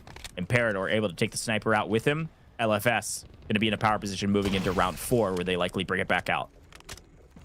All right. Well, hey, at least you were able to manage and save some things there. They seem like they're kind of okay with how this map played out for them. With 30 seconds to go, who's going to be the final? A little 3v2 action. AGARTHA, though, does take a hit of Incendiary, but that'll connect. Nice headshot over the top. And now it's Evan, last alive for his team, running for the hills, trying to stay alive, and he can't do even that. AGARTHA, the big winners of map 2, frankly by a country mile. That is 8 total kills for this trio. Really well done to show up on the backside of a lot of these fights and find their way to the top of them. Wow, what a move from AGARTHA, a team that's been waiting in the wings, waiting to play, having watched yesterday because they had some frustrating rounds in the group stages, will likely be on top of the leaderboard after 2. Ooh, all right. I mean, things are definitely shifting up. Now, honestly, I didn't know what to expect, if we were going to see something kind of similar to what we had witnessed yesterday in EMEA. And it does seem that it is a copy-paste. Unless some things change. I will say, Goj, we did not see a brick go to anyone for, like I said, maps 2 on Brakkesh, map 7 on Brakkesh. Our first brick was maps 4 and 5 on Space City, but our best team on Brakkesh, AGARTHA, man. Yeah, and frankly, it really wasn't even that close. 8 kills is ridiculous. They also picked up 1.3 in their safe boxes. Nice shot from them. Plenty of damage. Great third parties. Great engagements. Got their player advantages and executed on them. There's the rest of the kills across the board. Unfortunately, NBA, for getting the brick and putting it in decoding station, don't get hardly anything for that. A little bit of resources that'll go to their stash later, but not a lot. Number 1, the same deal. Not much to write home about. The 3 teams on the left side do pick up a couple kills here and there, and Evan finds his way to be the top slayer. Even though AGARTHA slayed out more, Evan, as an individual, did pick up 3. I mean, but then you round out the leaderboard with 2 players of AGARTHA with 3 each. Back to the damage dealer. It's going to look very similar. Even Evan there at the top with 766. AGARTHA rounding out the middle. And as we keep on moving through the assists, our king and Yaku to have 4. Tuba to have 3. God, dude. AGARTHA is like, we understand exactly what we need to do. And sure, we may only have 1 match day win from the group stages, but we're coming in swinging. Yeah, great job. Imperator, the only player to extract, so he finds his way to the top assets as well. But it's going to be Yaku is going to be our MVP from round 2, as he did find his way to 3 kill points, 4 assists, plenty of damage, and even a little bit of assets as well. So great job again from AGARTHA and Yaku in particular. But in general, a very fun map to watch. Even though nobody got the brick, at least we were playing for the brick. Once the brick was thrown into the decoding station up at the camp, everybody showed up and everybody wanted a piece of the action. Folks, you see it down below. Drop a follow in all major socials here with Delta Force. There's a lot going on in the scene from Season 2, of course, with the Delta Force Rise series, and more updates coming up down the line. Season Meltdown has been a blast as well, but a lot going on in the Delta Force ecosystem. Folks, we're going to take a very short break. When we come back, it's going to be Tide Prison. Things are going to get sneaky. People are going to be playing Morse, using sonars, trying to pick up any intel that they can. It could slow down, but EMEA, they've been picking up the pace recently, so you never know. Have to wait and find out. We'll see you in just a second. He's back up to a team of 3. You can see their squad points trading hands with their total score, and it's max. Second place, bonus points, Mandelbrick. Why not wipe home team? And Luna landed some of the utilities. They're going to be able to flush him out. Hannah lands some of the first shot there. He picks up a second one immediately. Lions with a great play. Easy. A huge rescue.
Stop them. Mandelbrick decoded. Nice work, operator. The time to strike is now. Do not let me down, operator. Decoding has begun. Defend the area.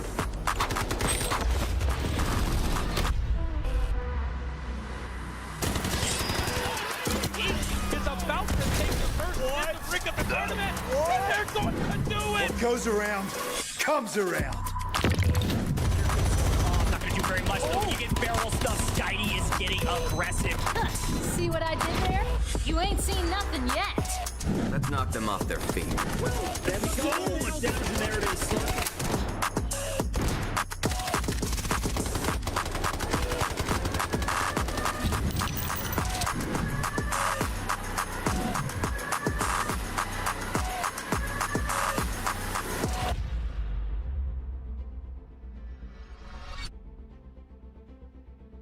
Welcome back, Delta Force Rise Series EMEA Survivor Stage 2. We just wrapped up our second map of the day, and no one got the brick. It was too late. Game clock got too low. It took too long to get the brick over the decoding station, and too many steals led to not enough time on the clock. But AGARTHA, the big winners of the map, puts them all the way up to the top, tied currently in squad points with FLC, but ahead in kill points means AGARTHA leading the pack. They truly are, which is crazy. A team that didn't get a chance to play yesterday. This is the one opportunity they have to make it to the finals tomorrow, tied with 14 squad points for the team just below them. But as we move on to Tide Prison, Goj, this is one of the most interesting playing style maps we've seen. For Tide Prison, a ton of people, they're going to win their Noxes. We had a player decide to bring one in on LFS for Zero Dam. There's a good chance you're going to see them in play here today, which, you know, for the most part, everyone's got theirs available.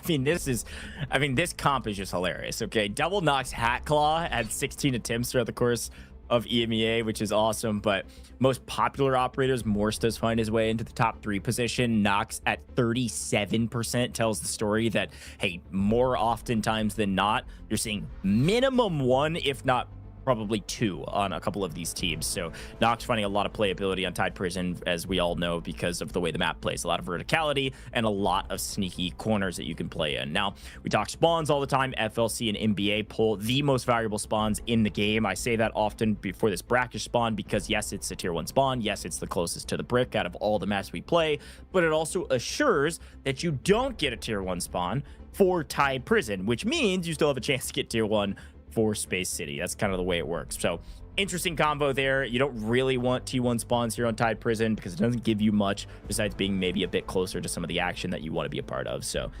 keep that in mind as we see who gets it. Good shouts there from Goj, but honestly, it's one of those things where we see a lot of players just try to kind of stabilize. If you went out a bit too early into that Brakkesh round, you expended, you brought some things, and you're just not going to be able to recoup that. You need to make sure that you have enough resources in Technic Alloy to invest to at least gold ammo once we move into Space City. But the time is now, and this is kind of that mid pack of our series, the level playing field per se. It's time to get into it. I'm really excited to see what happens on Tide Prison. And it might sound like an oxymoron, but it does play a bit slower usually. But the way EMEA has been playing today, you never know. Could see a really big fight early in this match. Could set the tone for way it needs to play. But folks, you might be watching and saying, why did they do this? Why did they do that? Well, guess what? You can prove that you know how to play better by playing in Season 2. Come join us here with the Delta Force Rise Series Season 2 Open Qualifiers starting soon. Registration opens in 2 days' time, August 10th.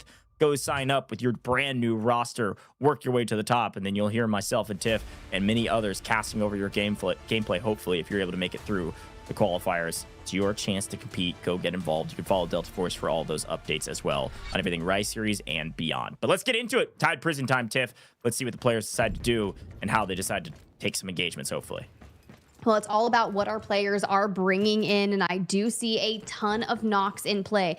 For AGARTHA, they're going to elect to have 1. They do have the Gizmo, and they have a Toxic. A double is going to be brought in by NBO alongside their Hat Claw. NBA, they want to get crazy with a bit of a Viren Raptor Alluru comp. Genius going double Nox as well. A big fight potentially on the south side of the map. AGARTHA, Genius. This is the classic 3v3 engagement that happens almost at the beginning of Tide Prison, and every single time we see it, usually it takes a while. A lot of util being invested. Quick look at the operators. You see MBO running classic double knocks. Same with Genius. Otherwise, no knocks from MBA. They like to actually use an Alluru with their Raptor and a Viren. So watch out for MBA on the map. Not trying to sneak. They want to go get aggressive. I'm okay with people getting aggressive early, but you have to think after AGARTHA got wiped early in Zero Dam, come back swinging in Brakkesh. It's all about what you can do on Tide Prison. Elsewhere, LFS. Loot gods of our day. Finding some nice reds. They have been doing a pretty good job of prioritizing some supply points, which I can appreciate. Genius slow crawling their way up to a different angle, maybe on AGARTHA, while they loot. Do a quick vibe check here with AGARTHA's Chaba. I think we lacked confidence in the last match. We know what we are able to do, but sometimes you have a bad day and things just don't click like you want. Today we are focused on trusting ourselves and playing our game. We will be ready and confident on our fights today. Okay, Tiff. I mean, so far, following up on that vibe, they have been confident in their engagements. Yeah, look, that's exactly what I think you kind of have to be. And I completely agree. Sometimes there's just days that these games do not in any way, shape, or form go your way. And you can beat yourself out about it, or you can just focus on what's next and the game at hand. And I think doing that, it could send them into the top 2. Definitely possible. Look towards LFS. Creeping their way from east to mid-map, even zipping over. Everybody just trying to loot up what they can along the way to see what they can find, while trying to get some intel on where the rest of the teams are.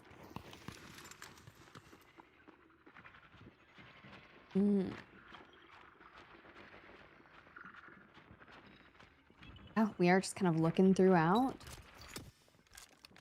Oh, hey. Crazy to see you there. You do also have the mission that can be elected to pick up here on Tide Prison that can grab you some nice weapons as well. Yeah, a GTI supply mission will open up to be able to be grabbed, and you can see the timer up the top side of the map, or of the POV here. Minute and 40 seconds before somebody can grab that. Airdrop does drop some decent loot as well. Those are kind of the main objectives you'll be playing over, aside from the kills themselves.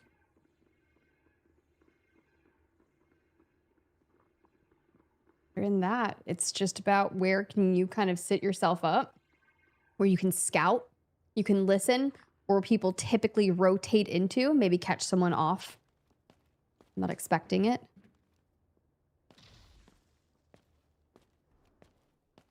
Biggest thing is trying to get intel of where these opponents are. That's why a lot of people actually like to run Morse, because it helps you check some of these hallways, essentially, where people could be creeping and crawling between points. Il est flanqué. Je suis burn. C'est moi qui burn. Casse-le. Non, bah non, j'ai envie de voir où c'est. Casse-le. Bah oui, faut que tu le casses pour ça. Ouais, mais ils sont Non, orange, mais pas... Orange, ok. Ouais, pas cassé, tu vois. Fair enough. I think comms are mostly just talking about what they're hearing, where people could be. Seems to be kind of what the state of play is for Tide Prison in general. About, 13 or so minutes left into the map, and usually we won't see action till the very end. Now, mind you, since this is kind of pegged as an eco round, our teams are just looking for kills. We're not really trying to get super crazy off the rip. Just want to stack your fights. If you happen to find a pick, of course, you'll send a fight. Only if it seems like it's worth it for y'all. Elsewhere, LFS, 1.5 mil. Team starting to breach into the 1 mil of profits. Working on getting some supply points.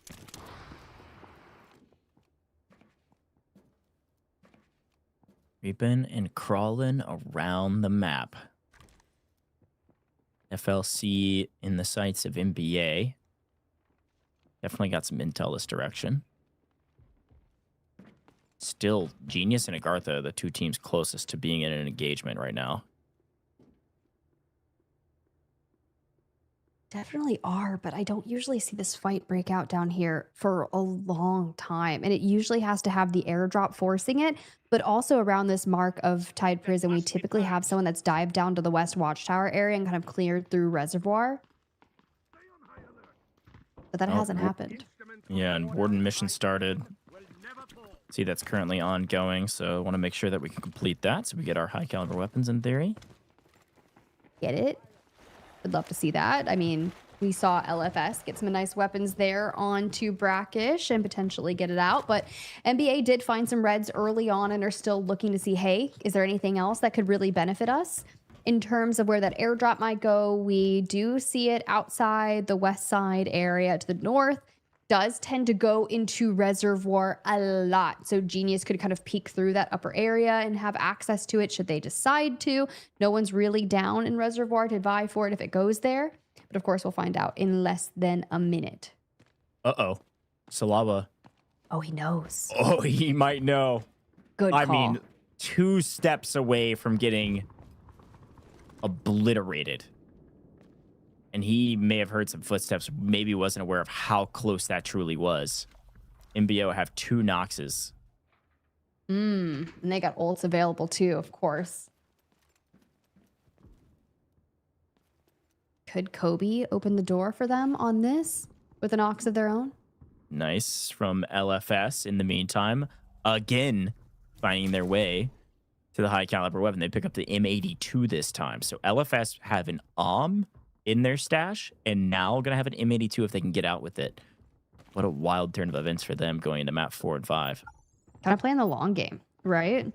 Wanting to get onto Space City or some of those sight lines that they can control with those weapons to hopefully get themselves a Mandelbrick.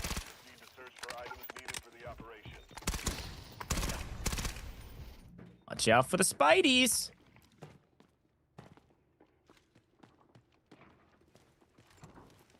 Okay. I think Cook... Oh, I thought Cook was about to make a play. See, but it's not that time yet. You don't really want to go down so early on, but teams could rotate towards this area. I don't imagine that they'd have reason to unless they hear something. It would take them some time to get over here.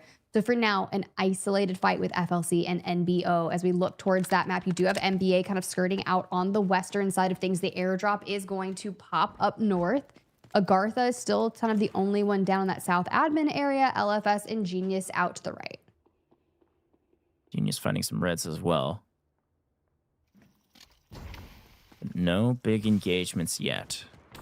The first 9 minutes or so has been fairly tepid. Patience a virtue, we know, especially on Tide Prison. Looks like NBA may be slow rotating towards the airdrop, maybe. Which again, you get lucky if you get a supply point out of that, but might as well. Might as well. Because, you know, for them, it's like, hey, there's a supply drop. Is someone going to be over here on this airdrop? Do we get to fight for this? Can we find some kills and do get resources in the meantime? Like, win-win for them at that point. I agree. It's an objective to play for. Rapid check-in with a couple of our teams here. FLC still holding the high ground over the top of MBO. Genius and LFS are close by. It sounds like some shots potentially being thrown down that direction, but nothing landing yet. Boldo. Ooh. Yeah, some nice recon over the top, actually. Seeing where some people are. See what we get elsewhere. The Warden has taken down Raven. That's cute. First kill? Yes. Go. For them, I mean, at least NBA does get past that 2 million margin in terms of where they're, as they kind of switch some things around, they're going to bounce around on the leaderboard fresh off that airdrop. NBO don't actually end up in that original fight. See, they've parted ways for the time being. It doesn't mean they're alone. Peep that mini map. And while it looks like they're incredibly close, these corridors can be tricky on Tide Prison. So making sure that you have resources to be able to scout ahead is critical. Couldn't agree more. All right. movement on our map. Stickinson diving deep as LFS finally lose a player to fall damage. It'd be like that. Evan, sorry, man. Went for the dive and clipped a rock or something. They'll pick up the res. Everything's okay. Want to get down to safety. And they do just that. Okay, we had someone do that yesterday in Reservoir. Not looking at you, genius. So the first knock technically goes to LFS on themselves. Nice. Still plenty of time. I'm just saying, I've been loving what the teams that are playing for the first time to get into the finals, AGARTHA and LFS, have been doing.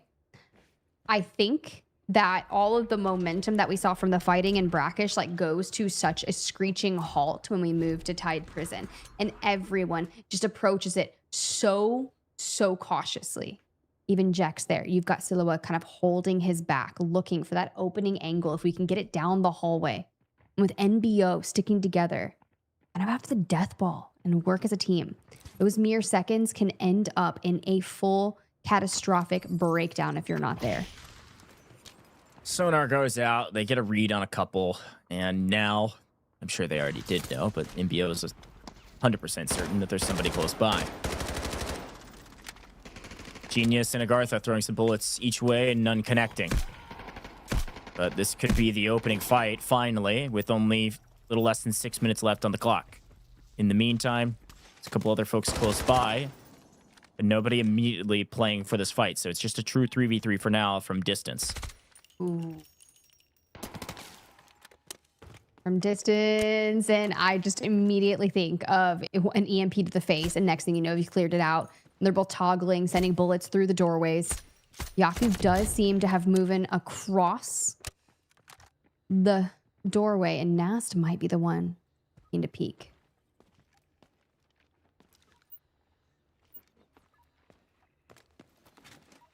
Yeah, Genius is in kind of a weird position in mid-map. Not really sure exactly where to go from here. Wanting to play for this fight. Drone picks up some info and explodes nearby AGARTHA, but that's about it. Confirming they're still here. 5 minutes on the clock. NBA got the airdrop. LFS got the high caliber weapon through the GTI supply mission, and with that, all objectives gone. The only thing else to play for is extractions. Could go water in about 80 seconds. And guess what? A real fight. Look at this. LFS is Stickinson able to find an angle on Uvalier, whereas Genius able to find an angle on Kobe. It's all happening at the same time. Two totally different fights on two totally different sides of the map. It's usually what happens here on Tide Prison. A certain time hits the board and everyone's like, all right, cool, it's time to fight. Knocks onto FLC, a full onto NBA. And for now, Genius looking to capitalize on this. Plenty of util, one whirling disc left and 2 flashes, pops the silent assault, and Nox is on the move.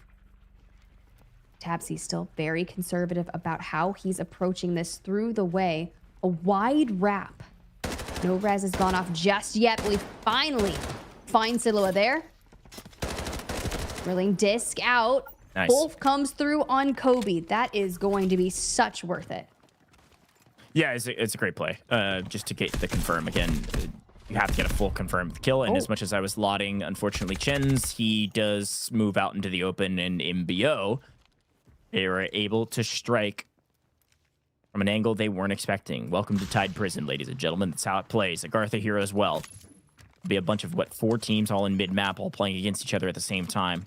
Got to check every corner, every angle. When you're playing Nox, unfortunately, that can be a bit difficult to do when you're running away. There's the angle from the MBO, yet again, finding something, this time against AGARTHA. NBA, a duo. Genius, a duo. AGARTHA, a duo turned to a solo. FLC, a duo. MBO, last remaining team of 3 on the map, while LFS send 2 out via water. All right, LFS still playing the long game, focusing on keeping their resources up. And Chupa there, dancing through the smoke. NBO wanting to get aggro. AGARTHA down to just a solo.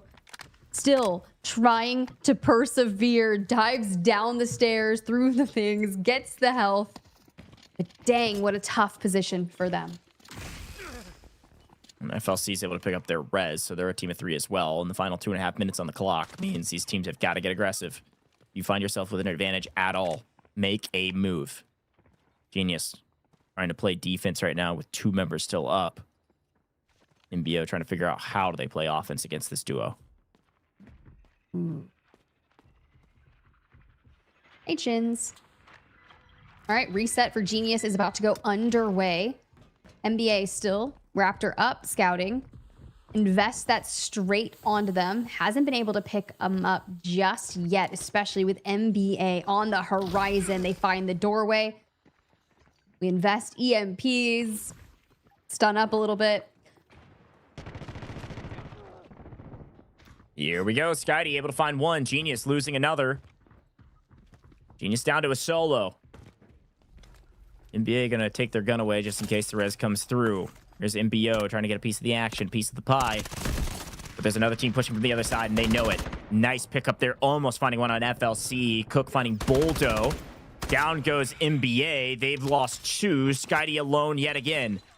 He runs and he hides while Genius is striking on MBO. It's utter chaos on the map, and MBO are the first to full fall. A full team out. MBO got a couple, but that's about it as Jex finds the last remaining member of that MBO team. Well, let's see if we can get a line of sight onto Kilo here. No peeking just yet. Instead, it's Genius with the upper hand, and the Chow comes in, but the power of 2 players of FLC holding that push wins it out for them as Genius is out of here. Now FLC, the only team of 3 on the current map of Tide Prison, under 1 minute. Ooh. All right. Well, some engagement, some action, and Stickinson staying on the map to try to get something as his 2 players, his 2 teammates got out earlier via water. Unfortunately, in the middle of throwing Util down, just gets gun in the face. Salawa, nice kill. Freebie. We take what we can get in the last 30 seconds of the map. Trying to set something up, doesn't work. Skydie picks up Boldo, NBA up to 2. But they're on low ground against an FLC who's kind of been popping off. They're on 4 kills right now. This is not looking great for NBA, especially with some util landing. Unfortunately, landing a bit on themselves. Let's see what Jess can do. Final 7 seconds. Is there an angle to get the fold? No. Can he get one here? No. Boldo, got to get it confirmed, though. 1 second. He has to reload. Oh, no. Salawa able to find one. Skydie goes down and fold in the final second. Oh, unfortunately, Boldo runs out of ammo. And FLC, the big winners yet again. Yeah, that's actually real tough. I thought that high ground was going to definitely be the key to success as they were pushing on it and keeping the util flying onto NBA. But when you got seconds on the clock remaining, you're like, I want my kill point. I'm boosting my score lineup, especially if we're 3 maps in. No one got a Mandelbrick on Brakkesh. Tide Prison, done and dusted. And as we set our sights to Space City, it's all about who's going to be at the top of the leaderboard. We saw 2 members of LFS extract, so their resources will be nice. But after 5 KP for FLC, that'll do some wonders. Yeah, great job. 5 kills from FLC. They played slow. They played patient, just like everybody else, but they win big with 5 total. It's going to be more than everybody else, and therefore they're MVPs of this lobby. Only nearly $250,000 in assets gained because everybody was just fighting and not finding a ton of loot. LFS, the big winners in the loot category, 2.8 mil as they sent Evan and Imperator out of the map via water extract. That means, as Stickinson stayed to try to find something, that means that LFS now have him in M82 and in in their stash for the next couple rounds. This is going to be fun. Will it pay off for them? That is my biggest question as we look through our top killers. And honestly, anytime FLC is making a move, Siloa is involved into it. In terms of our top damage dealers, enter from NBO, Skydie, running around and some things out. Relatively close with Kilo there over from Genius. Top assisters, Boldo making some plays. Jex as well, kind of holding angles in a lot of those engagements for FLC. Matthias rounding out the top 3. Evan with 1.6, again, getting that M82 out, so a great job from him. Stickinson actually a decent amount in his safe box as well as he stayed on the map. Same with you, Valir. But FLC Salawa does pick up 3 kills. This guy's top of a lot of the charts out there individually for good reason. Great job as their fragger to pick up 3 kills and plenty of damage. A little bit in the safe box. Find his way to an MVP here in round number 3. Okay, Tide Prison. Was it fun? The final couple minutes, though, a blast, as always. That's what I love about Tide Prison, is at the final minute or 2 or 3, guess what? we're gonna see some big fights because what the heck else are we gonna do, right? I love it. So Thai Prison wrapped. Our last eco round wrapped means guess what? It's all Mandelbricks from here on out. It's all objective, and to do anything in Survivor Stage 2, you got to be top 2. Tiff, words of wisdom for our teams. Any final thoughts before we head to our break? Do you want $60,000? Well, then you better get a Mandelbrick because you've got to be able to get Mandelbricks to play for them in the finals tomorrow. I know it's incredibly tough out there, but do whatever it takes on Space City to get it done. Boom, there you go. Let's head to a quick break. When we come back, it's going to be Mandelbricks all day, Space City time. Let's see what happens. He's back up to a team of 3. You can see their squad points trading hands with their total score, and it's max. Second place, why not wipe home team? And Luna landed some of the utilities. They're going to be able to flush them out. Hannah lands some of the first shots there. He picks up a second one immediately. Lions with a great play. Easy. A huge wrap.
Got the Mandelbrick.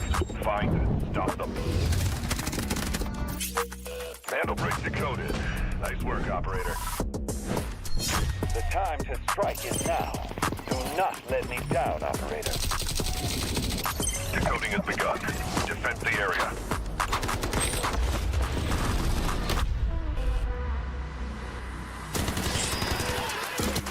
Is about to take the first hit to bring up the tournament, and they're going to do it! What goes around, comes around. Oh, I'm not going to do very much, though. You get barrel stuff. Skydie is aggressive. See what I did there? You ain't seen nothing yet. Let's knock them off their feet. There we go. Down, there it is.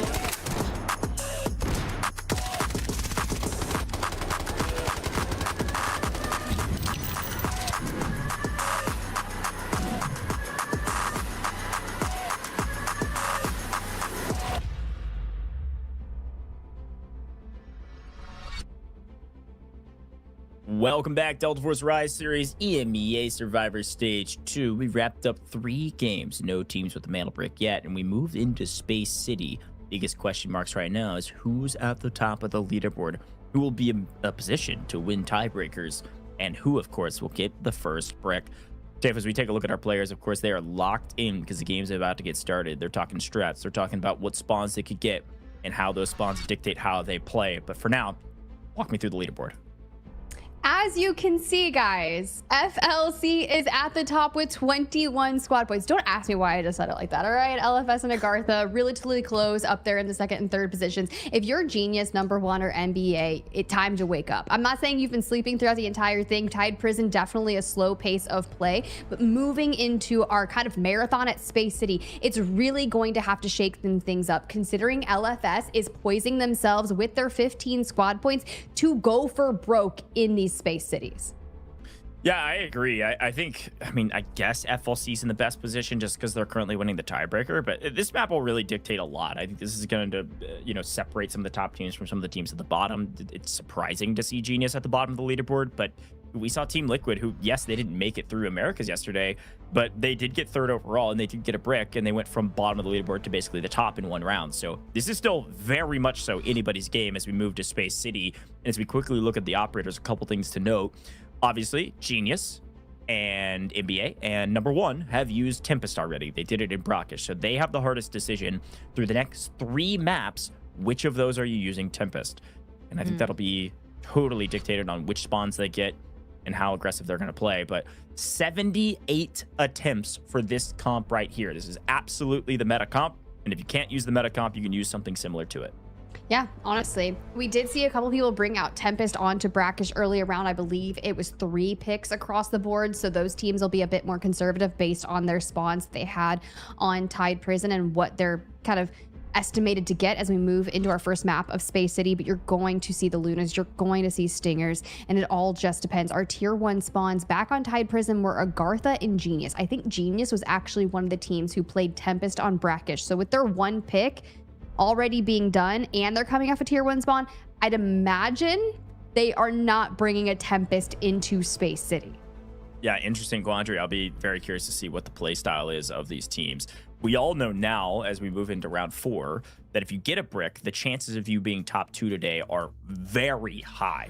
So the more rounds that we get without teams getting a brick, the more important getting a brick is. That's pretty easy math to follow. But folks, with that in mind, it is time for round number 4. No giveaway this time because nobody's on match point yet. We still have plenty of games to play. So for now, I remind you yet again that Season 2 could be your chance at stardom. Go get involved in Delta Force Rise Series. Open registration August 10th. And the open qualifiers a little bit after that. Yes, Season 2 is all happening this year, wrapping up towards the end of the year as we figure out who works their way through a brand new season, who shows their faces maybe on main stage for the very first time. It's your chance to compete. Go get involved.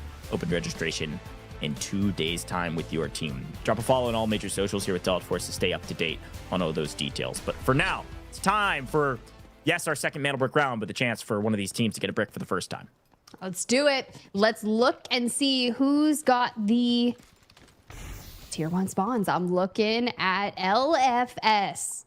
Dickinson and them, Westgate. You do have FLC that are coming from that dormitory area, so you immediately see Silua looking for angles. If we can make it happen, LFS has to throw down all of the smokes necessary to guard them. LFS does have a Tempest, FLC no Tempest, so movement is definitely going at the hands of LFS. With all of the investment in tow, we are playing for a brick. Yeah, big question mark right now was who's bringing in Tempest, like you said, LFS, AGARTHA, they're the two. EMEA has crept their way across Employee Passage 2, T1 spawn, and made their way out to mid-map. Here's a look at them. They're ready for the brick immediately. They're actually just going to sit on spawn. It looks like LFS close by as well, but I think this is just going to be immediate take here from Boldo, not using a Tempest, just being here first. Smoking it, baiting out some shots, teammate grabbing it, just trying to hold the right angle, and some damage landing, but EMEA, they've grabbed the brick, and they should be able to get out of here. No problem. EMEA, nice shot. Oh, maybe a little bit of problem. I spoke too soon. I'm so sorry, Uvalier. That is my fault. The caster curse of all time. LFS actually find a knock on 2 different teams at the same time. That's crazy for LFS. They came in with one objective in mind. It is Mandelbrick. It is battle. It is war, and they are going to do something about it. AGARTHA does get their Tempest picked back up. And for now, EMEA, justice for Uvalier, sitting amongst the bushes. There's a cactus in the back. What a place to spend your days. Gold investments all around. Most of our players with gold ammo. Genius only brings in purple armor. LFS, like we said, you know, they had those gold helms from early rounds. Did extract with them, but AGARTHA's NASA's. And you know what? I'm going to be the player on the Tempest to go really aggro and invest in gold. Well, Boldo has answered back. Evan is down for LFS. Great shots with Shepard across the bow. Could give an opportunity to go for this body. That's exactly what he's going to do. Body in hand, brick for later. As Skydie tries to hold covering fire, doesn't even need to shoot any shots. Worried actually a bit more about this MBO team from the backside. And to safety we go. So should be able to get Uvalier back on his feet. Interesting.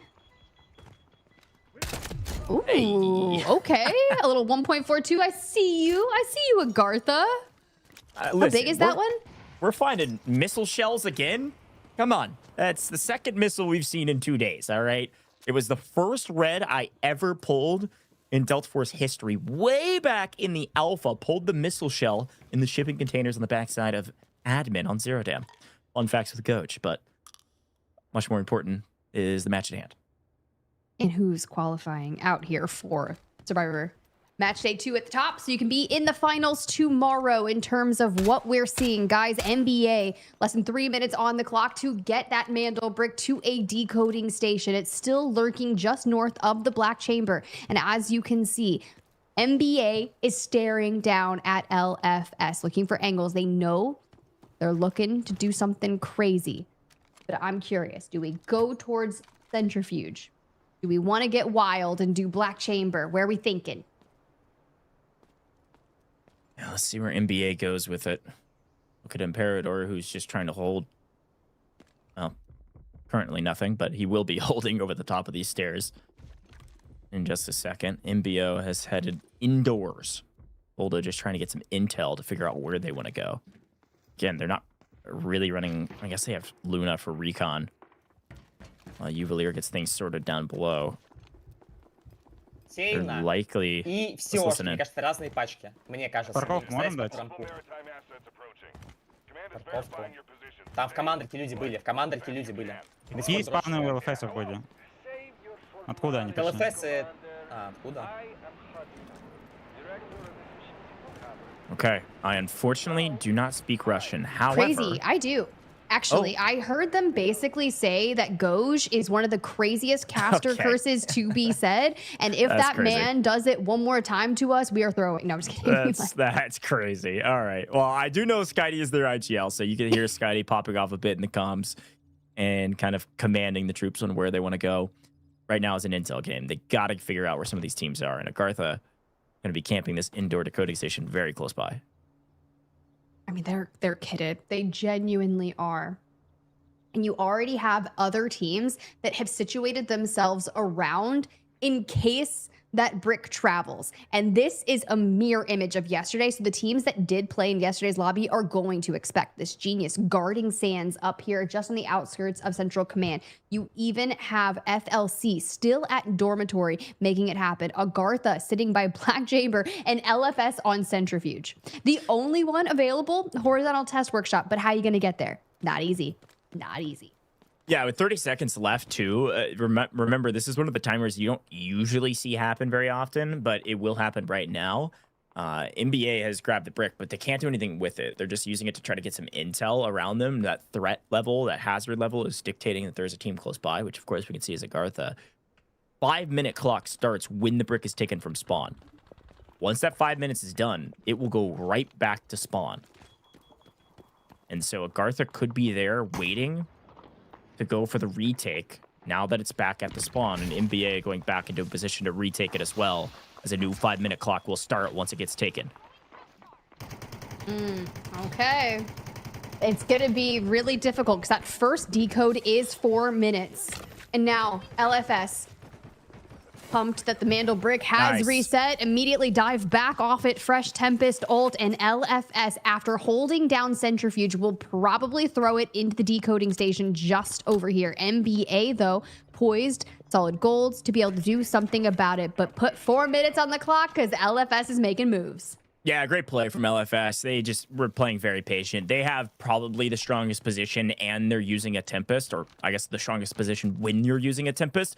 Grab the brick, retreat the Centrifuge, put the brick in the Centrifuge decoding station. We've seen this 1,000 times. We also see that Evan is rocking that M82. So not only the Tempest and a gold helmet, but also a high caliber weapon that can definitely change the tides in some of these engagements. Clock started. Everybody needs to play for Centrifuge. And LFS are holding ramp. They're holding Centrifuge, and they're holding shipping containers, locking down every angle they can get shot from for now. But when the chaos ensues, they're going to have to start picking one or the other. Yeah, I will say yesterday in EMEA, the first brick that we did see go to a team was on match number 4, Space City. So very strong hold through. Minimal resistance. FLC, though, fresh out of dormitory, have now rotated down towards that west gate side of things and will be coming in potentially from ramp. Genius now still crossing onto the mainland, fresh off their guarding of the decode station up there. Everybody's slowly working their way into the positions they want to play around Centrifuge. Stickinson holding ramp for his team, a very important position. FLC way over here at Westgate, and actually looking like they're wrapping north, which is maybe surprising. Our observers are chilling in the car. I did kind of dive back a bit, honestly. I like that perspective, frankly. Looking for angles, looking for info, and just pure scouting. For now, LFS is halfway to their first brick of Survivor Match Day 2.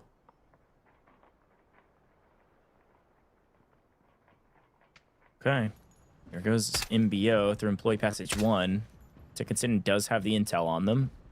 Running a couple rounds downrange just to make them think twice about pushing. And actually invest the arrow as well. But AGARTHA liking to go indoors. They're going to get into buoyancy. MBO, oh no. MBO running straight into the barrels of FLC, and luckily for them, they're able to escape with a little bit of health. Tanked some shots from Jex there. And we are into the final stages of the decode for this team. Usually this is where we start seeing sieges occur towards the recode and taking it. But LFS has got a really nice defense moving on. Yeah, I think they've got a nice spot. They've got great defense, but also teams are just too slow to rotate. They're getting caught in transition by their opponents. AGARTHA, the only team here, and they're going to play through buoyancy on the low side, and here comes the investment of the Tempest ult.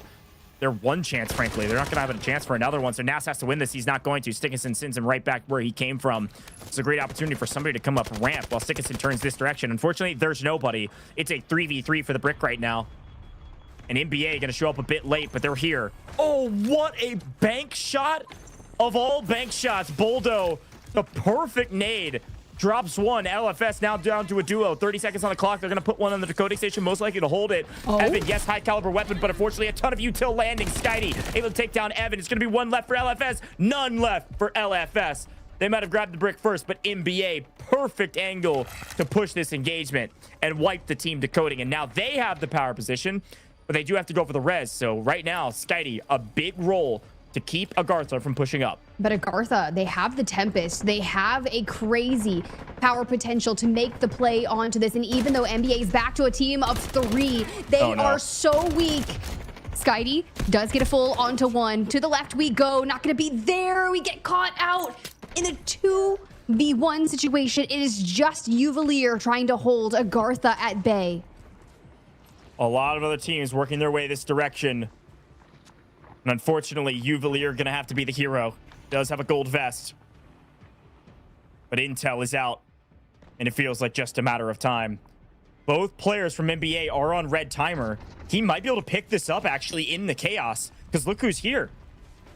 Everyone is moving in. NBO from down below. Genius also in play. They send the Alluru out looking to take the place, and Kilo pops to the Mandelbrick. 3 minutes, 30 seconds onto the clock, and they are in control. NBO, Genius, FLC, the teams of 3. NBA does get 1 picked up, but the other player is fooled and out. They will be relegated to a duo. AGARTHA, unfortunately, just Nas and Chuba, because their 3rd is outside and really difficult position to get back up on their feet. Genius show up late and they get paid. But you're right. NBA a duo for the rest of the map. Who has the power position right now? Genius not able to control Centrifuge because there's so many teams inside of it. They're playing shipping containers to try to hold this decoding station, which means Ramp's wide open for the taking because NBA are there. It's true. I mean, they backed off through Westgate, kind of wrapped around. They don't have a Tempest. They're going to be a little more conservative about this. They still do have the most squad points, so maybe fighting is going to be beneficial for them. And if they can take the brick with ease, sure. There's still only 1 Tempest left in the lobby, and it's on the duo of AGARTHA. Genius currently decoding, but not worried about holding. They're making a wide rotation around the south while we see FLC rotating around the north through test range. Genius trying to get a more powerful position to hold by playing ramp. Do they know that NBA are still here? They have to, right? Or at least checking it. NBA not sure exactly what angle Genius is going to come from or who's going to come from this angle, but some util could change the tides, and absolutely it will. A great incendiary. NBA smoke and try to figure out what do we do with all the chaos. Everything landing square on our foreheads. They're both 1 HP in a dream, and every piece of utility being invested that NBA will fall, but they heal up quickly and they have to push away. There's no chance they can hold ramp. They move up towards Centrifuge. They're out in the open. 90 seconds on the clock for Genius, who again are playing from the south. NBA ratted out of their position, but now I guess they don't feel safe to going inside. They can't play ramp. They're just kind of out in the open, hoping they don't get shot in the back. The crazy part is if you took a picture of this mini map and I asked you which team had the decode, would you have said Genius, who is playing behind the other teams with angles on the decode? Playing stairs, MBO just inside. NBA fighting for their lives right now, praying for some piece of safety, some semblance of cover so they can catch their breath. They do head inside. Genius still 60 seconds on the clock, and they've done exactly what they wanted. They won ramp. They're in a power position now, holding this decoding station. Pushing NBA out was a huge win. As long as they don't lose a player here to Salala, which they currently don't, they might get this brick. The thing is, even if someone swipes, it's going to go to 3 minutes on the timer. And you have 3 minutes and 33 seconds on the clock. Yeah, good comps there. Game clock definitely coming into play now.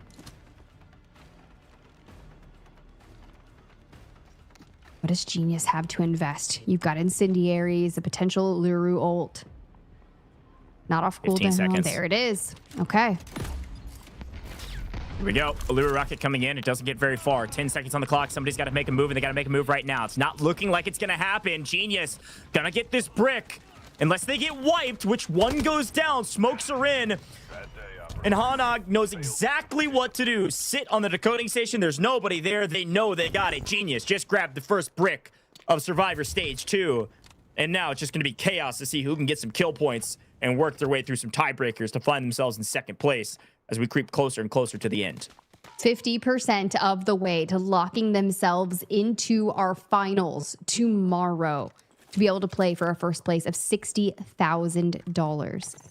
Everyone else who did not bring in a Tempest or did not chow that It's time to fight. NBA, the duo, sitting outside here as Genius starts to swarm onto the horizon.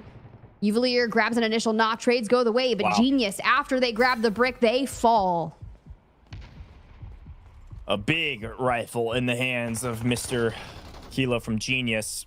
Gets that knock, but they get full wiped. NBA put up a ton of damage through util. But FLC actually coming in to ruin this MBO team's plan of playing ramp. A big engagement that Skydie gets a piece of. Nice find and a great angle. That is a full wipe on MBO as we wrap up the last 2 minutes of this lobby. FLC, the only team full left, all three up. Kind of crazy. FLC could go hunting. Definitely been looking for kills. They have the highest amount of squad points, so it will put them into second despite not having a Mandelbrick. Kobe, though, thinks we've got angles on AGARTHA after picking up that nice knock. The other player of AGARTHA has backed away, is on the run.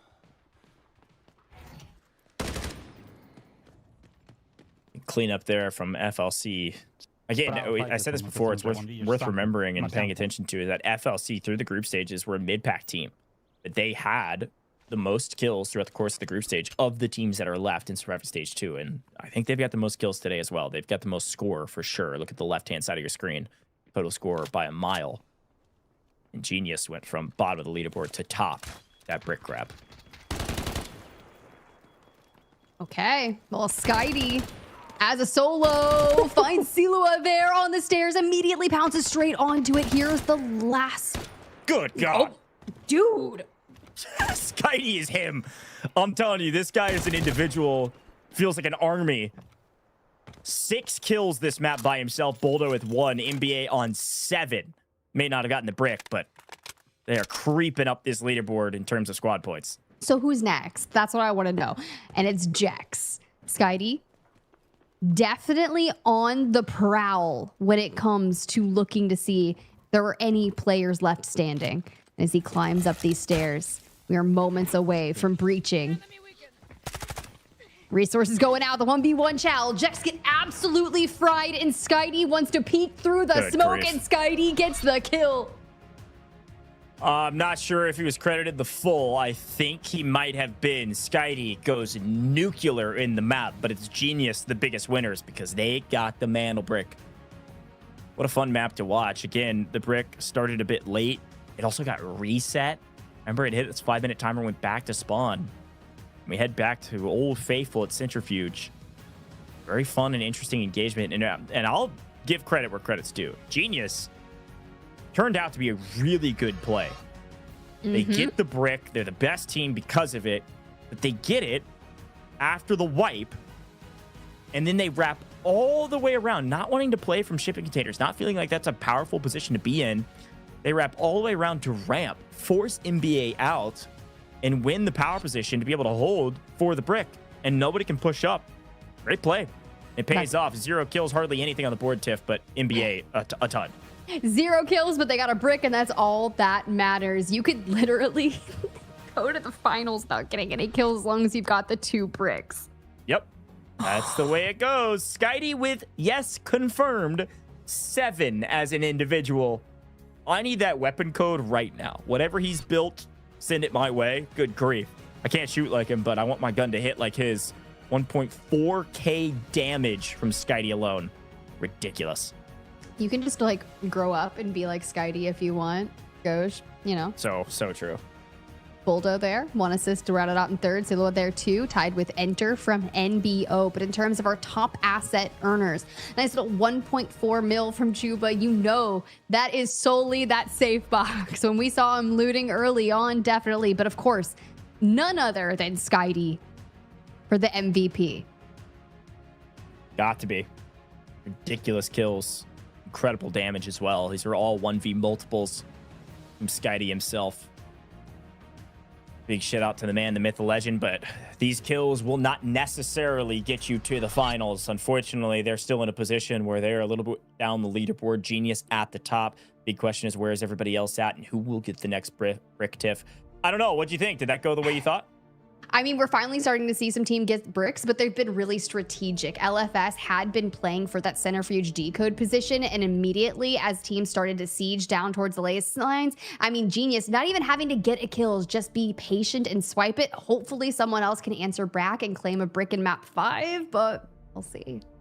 The pressure could not be higher, and because of that, team's a little bit more timid to peek the corners that they needed to go play for the brick. But great hold, great brick from Genius, folks. We got another one right around the corner. It's back to Space City, back to another Mandelbrick round. Who could be the second team with a brick, or who knows? Maybe Genius can close it out. We have to wait and find out. We'll see you in just a second.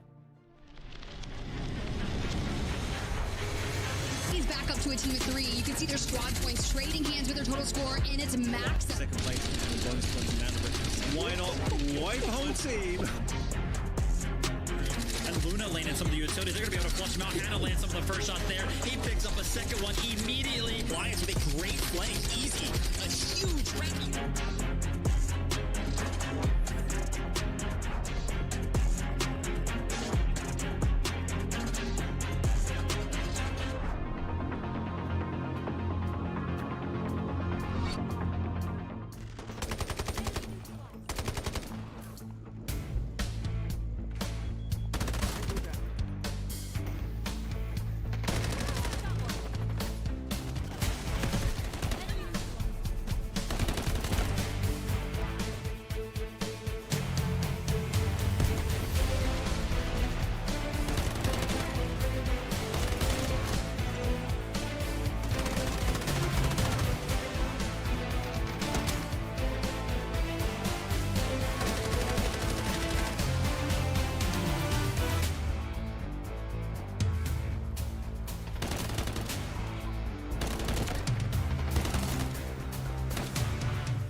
Got the Mandelbrick.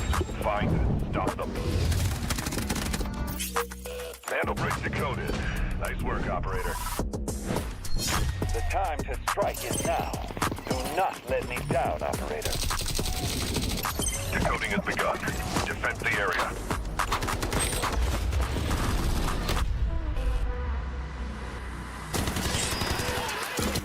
Is about to take the first brick of the tournament. They're going to do it. What goes around comes around. Oh, not gonna do very much. Though. When you get barrel stuff, Skydie is getting aggressive. See what I did there? You ain't seen nothing yet. Let's knock them off their feet. There we go. So much damage, and there it is.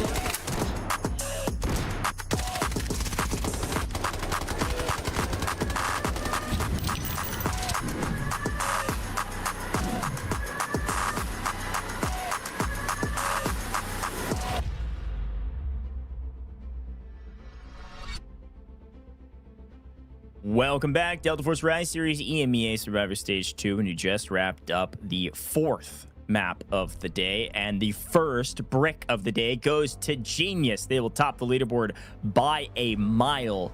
Biggest question here, Tiff, is now what? Who's next?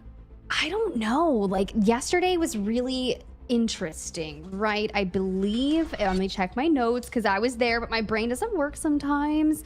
We did see a brick go the way in map 4. It did go to Gataga with 6 kills. Genius grabs their brick with 0 kills. Squad points incredibly low, but it doesn't matter. We are only caring about that Mandelbrick for now.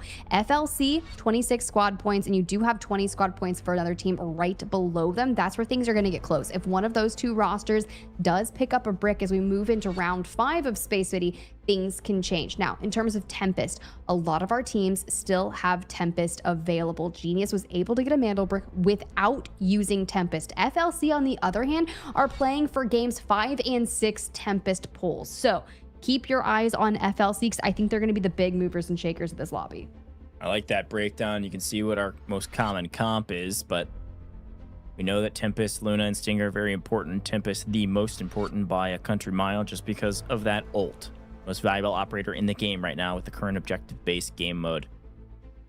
So we turn our eyes to the spawns. Let's talk about it very quickly. We see that LFS and MBA cannot pick up those T1 spawns. I will say, though, some of the T2 spawns are super, super valuable as well. So if you know you're not going to get a T1 spawn, T2 can still be nice for you.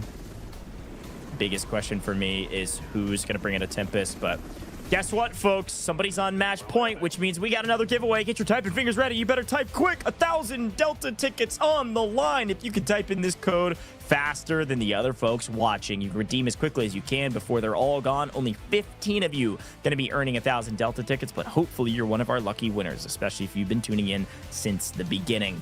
Congrats to those that have won already. And we've got one more giveaway coming up towards the end of the day today. But round 5, let's get into it. Let's get into it. Back to Space City we go. AGARTHA and Genius with the tier 1 spawns.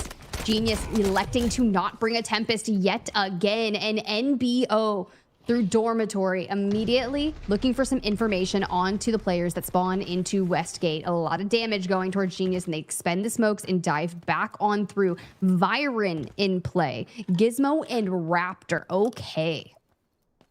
Yeah, interesting camps here across the board, but you're right. 3 teams have used their Tempest on this map, wanting to make sure Genius doesn't get a free brick and close things out. Quick look at the operator choices across the board and the gear everybody's bringing in. Don't worry, NBA not coming in totally gearless. They'll be dropping things between each other. But biggest note, of course, is who is and isn't bringing in the Tempest, and I think Genius deciding not to is probably the biggest story. They don't want to close it out in 4 or don't think they should try. They want to wait for the next one.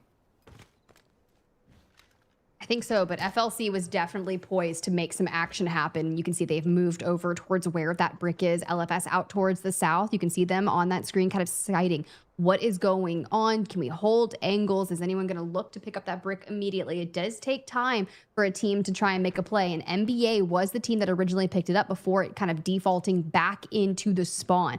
NBA not incredibly close, and honestly, not hurried to get there either. Yeah. Like that check-in with the map. Does look like FLC, like you had mentioned, it came across from Central Command and actually worked their way to Centrifuge. Arguably best spot when you have a Tempest to go for the brick. So likely going to use Tempest ults off cooldown here, sneak over, grab it, and do the exact same thing that happened last map. Yep, 100%. For LFS, though, I do kind of like what I'm seeing out of their comp as people have moved in to pick up the Mandelbrick because the Tempest ults are off cooldown. Congratulations, FLC, putting it straight into the Centrifuge decoding station. We are moving much faster than our initial Space City round 4. And now the defense must be set up for the play. NBO and Genius are still over towards Westgate in Dormitory, so they're not going to make a play for this just yet. LFS could carve up Rap, but for NBO, I'd love to see how Matthias is feeling coming into this. But I would say the expectation is to make the finals, and anything less than that is going to be a bit disappointing. Fair enough. I mean, pretty apparent that the only thing to play for is the finals today. Got to be top 2 to do that. Hopefully, LFS, for their sake, will not be disappointed. Brick is in our Centrifuge decoding station. Classic spot. Very early, like you mentioned. With that in mind, teams are going to have to move much quicker than they're used to over towards this brick. And it also means that when this brick is done with, there's going to be a lot more map to play for. With this amount of clock, it means likely, Tiff, we're going to have a map winner who can also extract. This is going to drastically change our total score category of our leaderboard. Interesting. Well, for now, we keep tabs as an AGARTHA that is moving in towards the eastern side of this cluster of buildings, kind of through the Black Chamber. LFS have been playing south side, haven't necessarily put movement on to where the decode is. I'd imagine within the next 1 minute is where teams will likely start to push up. However, Genius already on a brick, not playing Tempest, is pretty comfortable with whatever happens. Based on what we saw in EMEA yesterday, there was not a team that after they had a brick where they felt like they had to push to close it out immediately. Good shout, FLC. Half the time gone. Nobody hardly moved a muscle their direction. AGARTHA going to be the first to the party through shipping containers through mid-map. Or actually, sorry, they're going to go through buoyancy. Basically the same thing that happened last time.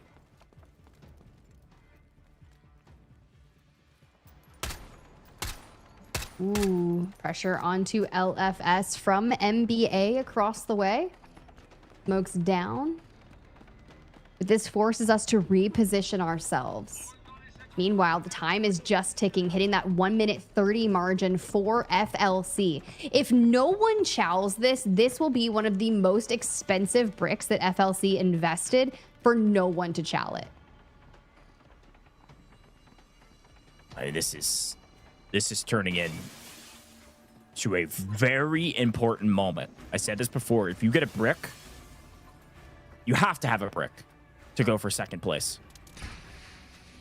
And FLC's about to be there. And FLC have the most points on the leaderboard. Really bad news, even for Genius, that FLC's the team currently decoding. Less than 60 seconds. Honestly, anyone else. I mean, they're at 27 squad points, but Genius have 8. Anyone getting a brick is going to go right ahead of Genius onto that leaderboard. You have to play for a ton of kills after this. For now, down to that 30-second margin, and AGARTHA have moved in, setting resources to site some of these positions, so they just jump straight towards the decode. They just have to hold on, but look at our Tempest ult. The C's coming through, and AGARTHA now have it with a 3 minute 30 on the clock. Give credit where credit's due. AGARTHA barely even made it to this stage. They didn't play yesterday, and they're the team constantly harassing around the brick. Without AGARTHA, FLC get a free brick. Great play to reset it. And we've reset it again. We're down to 3 minutes on the clock. Next steal will be 2.5. The time will tick all the way down till 1 minute and 30 seconds, but we have no teams wiped from Space City. Will NBA move in and take one of our first teams out of the lobby? They still do have a Tempest in play, which means they're considering pulling for the Mandelbrick, but it just has to make sense. Quick look at the map feed tells the story. NBA on the far side of Black Chamber. AGARTHA still underneath buoyancy, going to be playing the stairs to play for this brick again. FLC complete control of Centrifuge and can play ramp. LFS playing very slow from the harbor side. And Genius are slowly working their way this direction. Again, they have the win condition right now. They want to be last to this fight.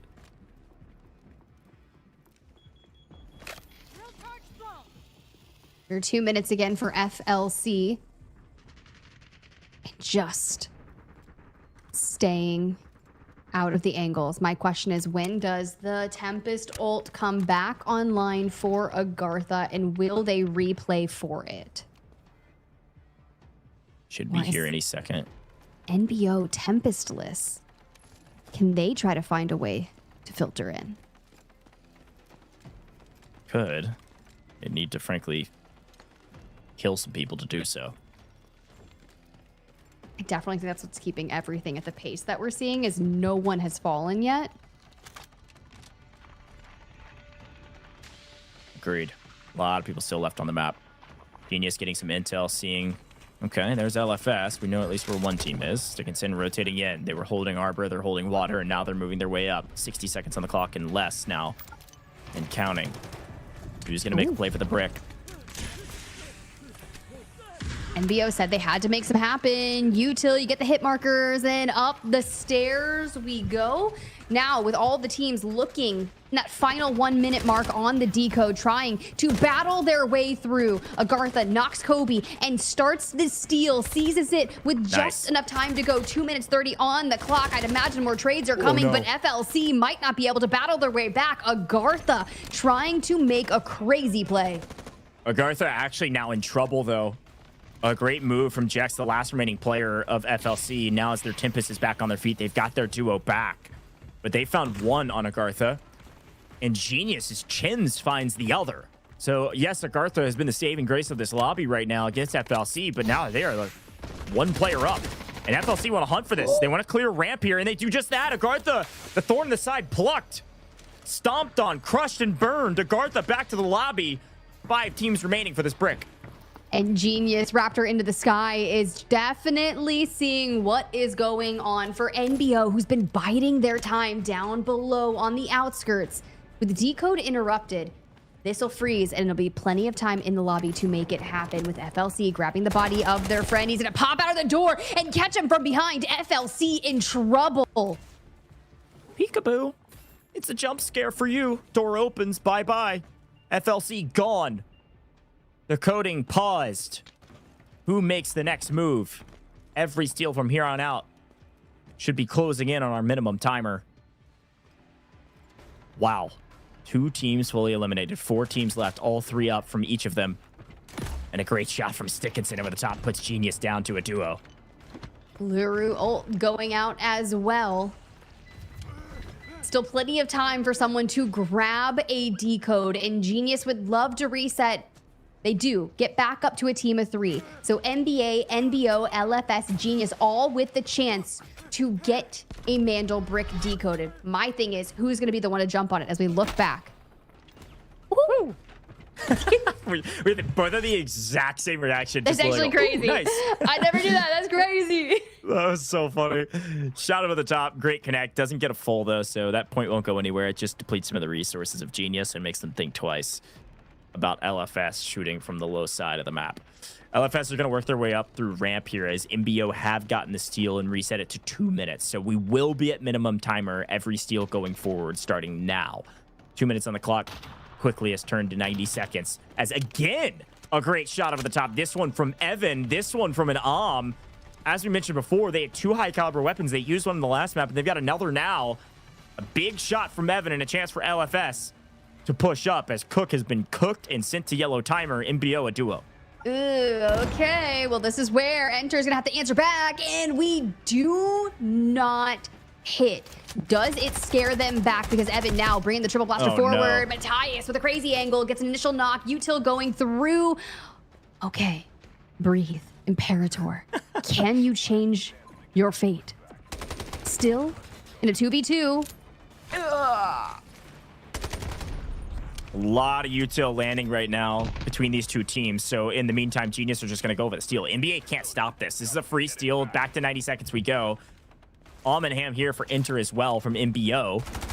They can connect on some deep shots either direction. He's got to pick one, and unfortunately misses again. Another very expensive miss as Matthias goes down. MBO is in deep trouble.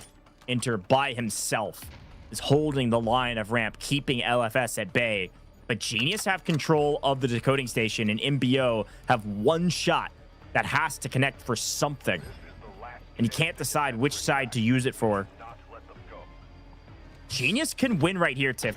Actually quite easily. It's going to be MBA, the team that needs to stop Genius. This is the craziest part, because Genius getting both bricks if they make this happen after wiping NBO. If Genius get the decode here, no one else gets a Mandelbrick. It comes down to squad points. And FLC, who has had the majority, who was wiped early from game number 5, you are going to be watching NBA like a hawk.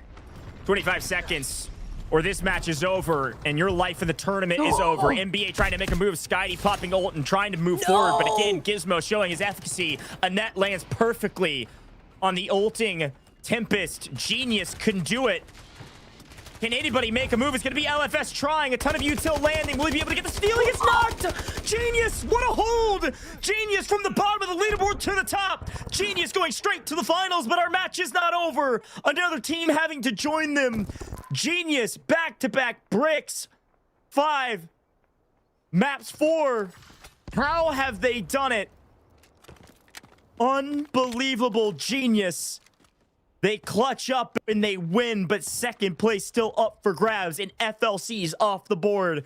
If you want LFS, if you want NBA, to make a move on this leaderboard. They have to find kills and they have to find loot and they have to find it right now. They have 4 minutes to make this happen. And if you are FLC, you are punching the air right now. This is the worst feeling, knowing that you were full wiped early on. And yes, you had the most squad points of everyone. But now that Genius has essentially said, checkmate, baby. Oh, God. It really do come down to loot, shoot, extract. Actually. Time to scoot. Can you even extract, though? You could send one out via bagless, maybe. We're running out of daylight. It's only 3.5 minutes. It's loot and shoot and safe box. I mean, the trumpets are playing right now.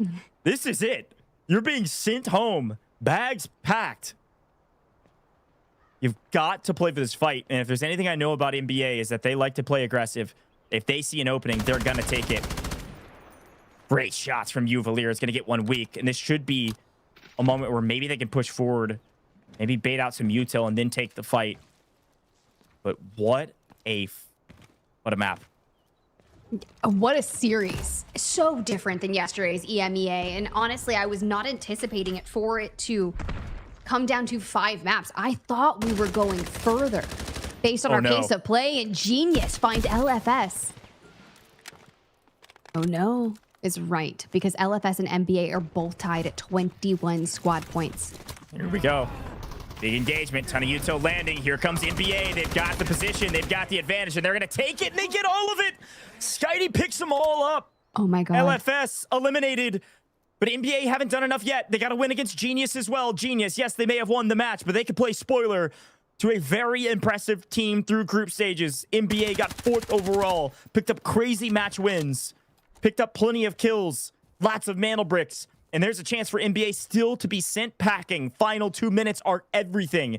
NBA have to get these kills against Genius and ideally get one player out as well just to be safe, but we are running out of time.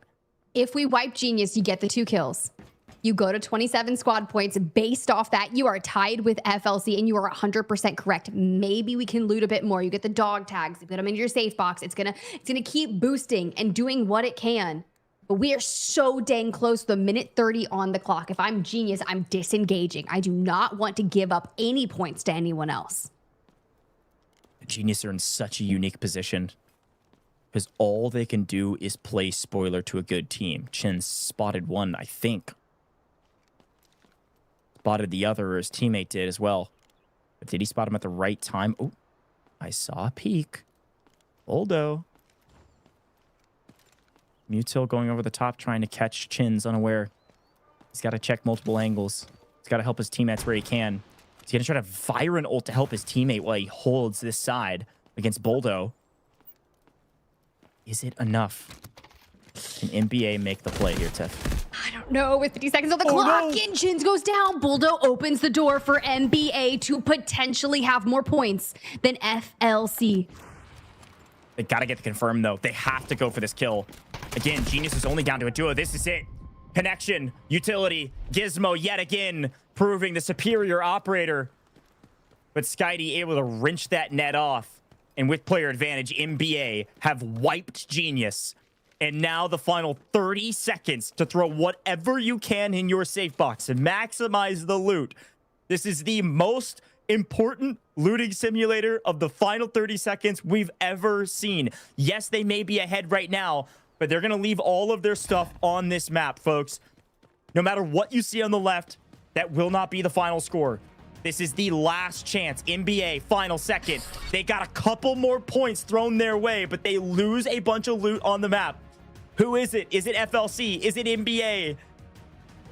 Anxious looks, nervous glances. Kobe trying to do the math. It's so dang close.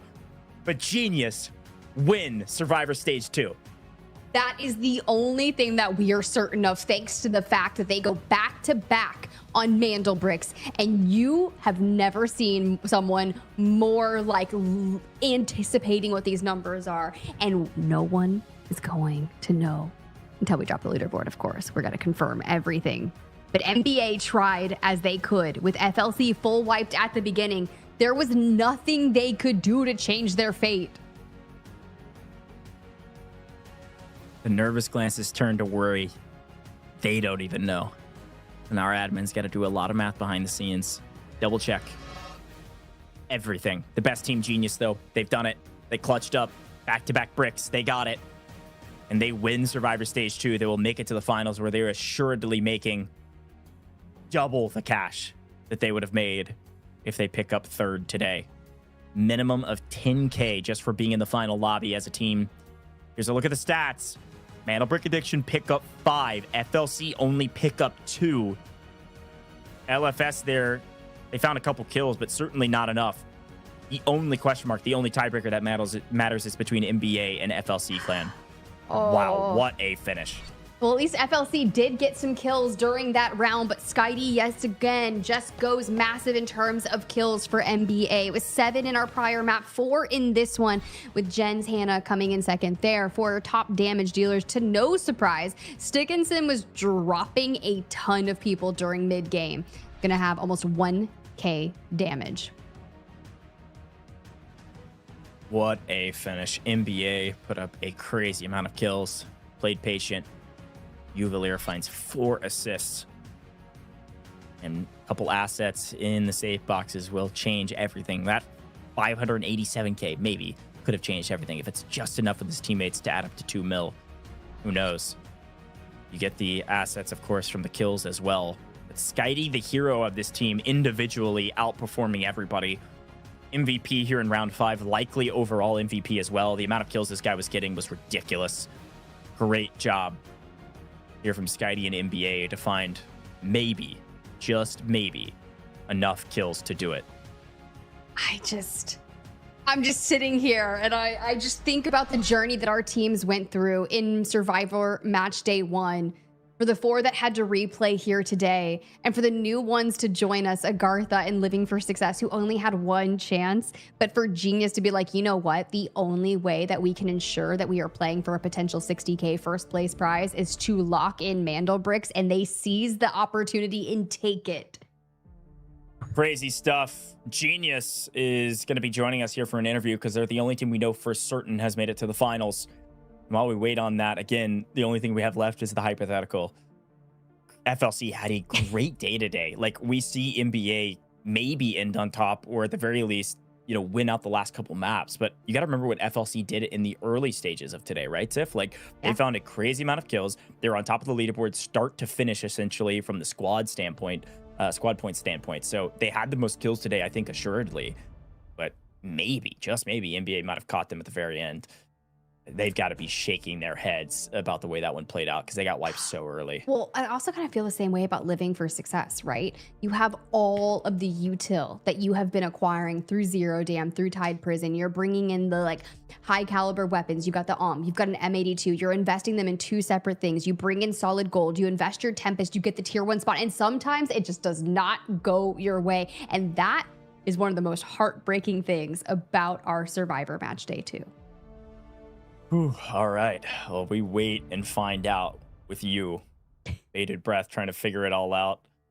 I have absolutely no idea how this all went down. Man, really excited about this. I want to say that we've got Genius ready for an interview here shortly. I think a member of Genius will be joining us to kind of talk through all of their strategy. Whenever they're ready, we can pull them in. But until then, Tiff, I will take a second to... I guess think back on the tournament as a whole. Any of your favorite moments from, I guess we'll start with today. Any big moments that you look back on and say, hey, this is one of my favorite spots that we saw some crazy action or otherwise? I would say it's always Brakkesh. Like, Brakkesh is one of my favorite maps, and it's been the biggest game changer. And for no one to grab a brick there and waiting for Genius to get it and everything to kick off in maps 4, and for them to go back to back, insane. Crazy. Well, we've got Genius on the line. Let's bring him into the booth while we try to figure out who got second. We've got an interview with one of our players here with Genius. Let's see who it is and bring him in, I believe. There they are. Hey, congrats, my friend. First question, first of all, how does it feel to make it to the finals? Secondly, you got to tell me how to correctly pronounce your name.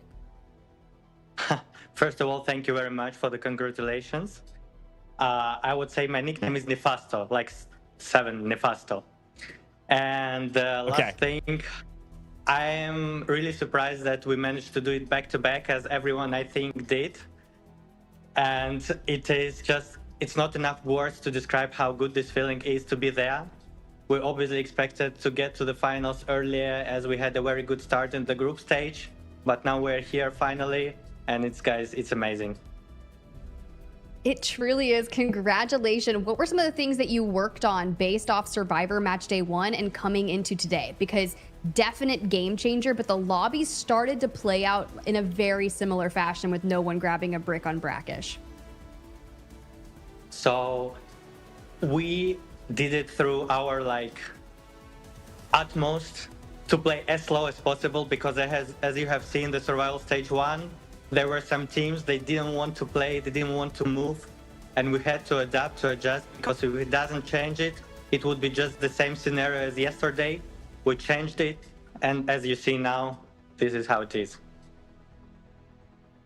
I gotta ask you, what does it mean for you guys to be able to make it to the finals? Because I think there were a lot of ups and downs for you through the group stages, and you had to work your way through Survivor Stage 1. You don't get it. You finally get here on the last chance. What does that mean to you and your teammates? Obviously for us, we were going through different challenges during all the group stage and the survival stage 1. And it feels very nice that the work we're doing internally, it does pay off, even through some sad moments like we had. But as you see now, I mean, guys, we're in the finals. Heck yeah, you are. We gear up to play in the finals tomorrow. The potential for a 60K first place prize. What are we doing to set ourselves up for the best case scenario of winning season 1? Obviously, I will tell my guys, first of all, you can have a rest now. You have to go to sleep, that you're in your top form. Otherwise, I will come for you. I love it. Well, Nefasto, I need to give you one more moment of congratulations. I want to give you the floor. Anything you want to say about your teammates, to the org, to your entire group of supporters, the floor is yours for any final words here for the broadcast. My final words would be shout out to all the community we have in our Discord chat, Fallen. Those guys are amazing for supporting us and the other CIS teams. Guys, let's show that we're gonna win this one. Cheers. All right, it's Nefasto, genius. Congrats again, man. Go celebrate, and we'll see you in the finals tomorrow. Thank you. See you tomorrow.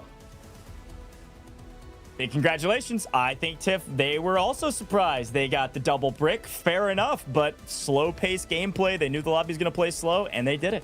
Honestly, the thing that I heard essentially that just changed the narrative for me is the fact that everything was mirroring yesterday. So as soon as you realize that on Brakkesh, they're like, dude, if no one's going to go for it, we have to be the ones that go for it. Even if we don't have a Tempest, the opportunity is presenting. Oh my, wait. Pull it back. Holy Skitey. We get it. You're dang good. I mean, if Skitey can pull off numbers like that, get match MVP, and they also somehow don't make finals, that would be utterly ridiculous.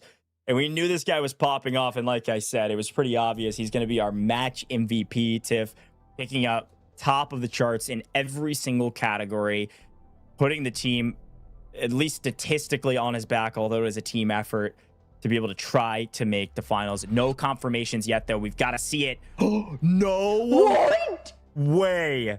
Wait. FLC pick up second place. That's it. What? Topping the charts, every leaderboard, everywhere. Skitey and Mandelbrick Addiction will not make the finals. Tied in squad points. It goes to kill points as the first tiebreaker. And FLC had one more kill. Unbelievable. Oh. I don't even know what to say. Because when you think about the amount of kills that Skitey put up, he got 7 in that one game, but FLC grabbed 5 kills in map 3. And they were looking so dang good on Zero Dam. They took some nice team wipes. They stayed alive for the time being. But they hold out just Barely. Unbelievable. And again, you got to remember how far above everybody else was at FLC. FLC was way above the rest in terms of squad points, in terms of kills, going into the last couple maps. And they might not have done a ton in the last couple, but everything they did in the first few changed everything. That single extra kill they picked up on Zero Dam. They got a team wipe +1. That is the difference in them going to finals or not. You say eco rounds don't matter. I'll point you to this leaderboard over and over and over again. They win off of a double tiebreaker over Mandelbrick Addiction. So dang close. FLC barely pull out second place. I don't even know what to say. Genuinely. If you're NBA, that has got to be one of the toughest feelings, especially LFS, AGARTHA, #1. LFS and AGARTHA, this is their first time playing for the survival match. They had one day to make it happen into the top 2. And as we come in with all of our player rankings, the tournament top killers throughout group stages, throughout Survivor, match day 1, match day 2, it's Skitey at 62. Unreal. To top frag in this entire tournament and still not make finals. A brutal, brutal end to the NBA legacy. Quick look at Salawa from FLC. We turn our eyes to the winners of this wild tiebreaker. FLC has also been putting up great numbers throughout the course of the group stages. Reminder again, FLC was the team that had the most frags going into this. Of the teams that were left, had over 105 kills, which was one less than WLG, who already made it to the finals through group stages. Salawa was near the top of most of these charts. He finds his way to the top of the damage dealing charts and finds his way to second with Kobe right behind him as they wrap up Survivor Stage 2. But Skitey's still on top individually. Unfortunately, the team just barely missing out. Yeah, it's pretty freaking tough if you ask me, Goj. And as we see our top assisters, there you go. FLC, NBA, Dark Entities already in the finals and have been. Our first 2 teams to qualify for Sunday have been sitting back and just watching how the heck these Survivor matches are playing out. And now they'll get their chance to face the new teams that have emerged victorious from the Survivor stage. Unbelievable. I mean, what a way to wrap up Delta Force Rise Series Season 1 here in the EMEA region. Crazy, crazy stuff. As you see the assists come through, of course, Salawa on top, like you mentioned, and just in general, Salawa was just a huge difference maker for this roster, eclipsing everybody else in the assist categories, but also top fragging as well. Just, he's there everywhere, all the time, making big plays. Very changing true. Everything for FLC. I mean, seriously, 1 kill was the difference because the third tiebreaker goes to supply points, which NBA ended up winning. Unbelievable stuff here in the Delta Force Rise Series. EMEA was a blast to watch in Survivor Stage 2. Before we wrap up today, we've got another giveaway for you. Exclamation point giveaway to enter into this one. If you're on all of our official live streaming channels, this is your opportunity to hopefully win 3,000 Delta tickets. All you got to do to enter is type in exclamation point giveaway. If you're watching on pretty much every single live streaming platform aside from X. If you're watching on X, just repost the live stream to enter into this one. And if you do, all of those winners will be pulled on our live streams. And if you're watching on X, it'll be commented under the live stream who won. Official channels, it'll just be populated into the chat. So pay attention to see if you're one of the lucky winners of 3,000 Delta tickets. And again, enter by typing in exclamation point giveaway. You only have to type it once. I know you're going to type it more, but some of you have already entered. So cheers, get after it. Hopefully you're one of our lucky winners. Of course, we've got a couple of lucky winners here at TIFF. Top 2 today, moving to the finals. We have all 6 of our teams. We're here. We did it. We made it somehow. Championship Sunday is tomorrow. I can't wait. I'm excited. I'm gonna be locked up on coffee. I'm ready to get amped, and someone's gonna take home a 60K first place prize. But honestly, even if you just qualify for that finals lobby, you're taking home at minimum $10,000. That's right. A single kill is the difference. All right. Well, as we turn our eyes forward, I think we're gonna get an interview here with FLC. It is ready. Let's bring them in. If I'm hearing correctly, we may have a couple people joining us. Oh, a little split cam view. Okay. Kobe and Salawa from FLC. Gentlemen, Congratulations.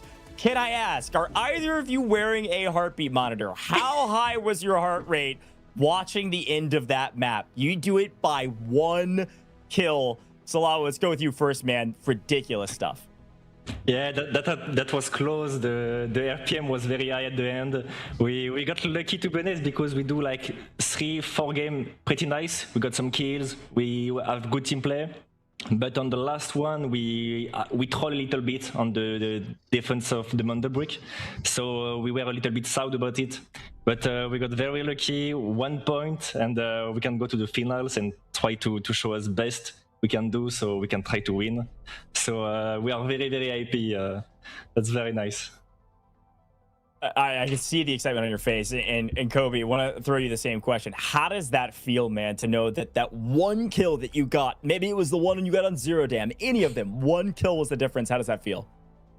It's feel crazy, actually, but I'm really proud of my mates because we do, I guess, a good job on all the maps, because a lot of kills every map, so we be consistent about kills. But yeah, we get lucky about 1 kill. GG to MBA, unlucky for them, 1 kill. SkyT did a really good job, a lot of kills, so we're really proud. We did the mistakes, like Silva said, with the Mandel at a couple seconds. Nast going to retake the Mandel, so we fucked up about that. But we're gonna review again and be strong tomorrow, so we're gonna be the best tomorrow. Thank you a lot. Heck yeah, I love it. Congratulations from me as well on that nice second place there to lock you into the finals. You're already talking about it. You want to review the mistakes. What's the game plan coming in for tomorrow? Do you think the lobbies are going to play as slow, as defensive from what we've seen in the Survivor stage? I think so, yeah. I think it's going to be a mix between survival stage and regular stage. But I think it's going to be huge and intense tomorrow, because people are going to play for the bricks, because they want a good placement and they want money, I guess. So yeah, it's gonna be intense tomorrow. Yeah, it's fun to think about survivor stages where really just top 2 matters. That's it. And going into the finals, every place matters. Pricing is a lot of money difference based on which place you get. So who knows? It'll play totally different. Salawa, I want to go to you, though. I want to give you a chance to talk about your team. What are the roles of each player on your team? As we see 2 out of 3 members of your team here in the interview. Talk to me about your teammates. What's the roles everybody's playing? Because you find yourself at the top of a ton of different individual leaderboards, but it's obviously a team effort. Yeah, that's a team effort. Of course, I'm like the guys in the middle. I need to play in front, I need to play in the back, but I got very good teammate. Jax is playing a very, very good support role. He always got us back. He's ready with the smoke for the rotation. He's always going to give himself to defend the Mandelbrick and be ready to coach someone who's trying to steal it from us. And we got Jacoby at the front, playing as solo operator and always going to try to get more kills possible, enjoy point, take some money. And we not playing together from a long time ago, but we have a lot of things to work on it. But we already doing a great job, I think, and I'm very proud of them. They're giving the best as they got, and that's a very nice thing to leave that with them. I'm very proud of them. GG everyone. GG my mate. I love it. GG's to you guys and GG's to everybody on your entire team. The whole team just did a fantastic job. I want to leave you with one final moment, Kobe and Salawa. We can go Kobe first and then Salawa next. Any final words for the broadcast? Feel free to speak native language as needed to hype up your teammates, hype up your fans who's been cheering you on. Any words to the haters? Any words for tomorrow? The floor is both of yours. Let's go Kobe, then Salawa next. I want to say first, thank you for everyone support us. It's like give us a lot of thoughts, a lot of strain. And I want just to say one thing about haters. I want to say we are in finals, we are consistently, and we're playing like since a couple weeks now. And I think tomorrow we're gonna be intense as well. So keep watch out, guys. Keep hate. It's okay, guys. Like Kobe say, like GG to everyone.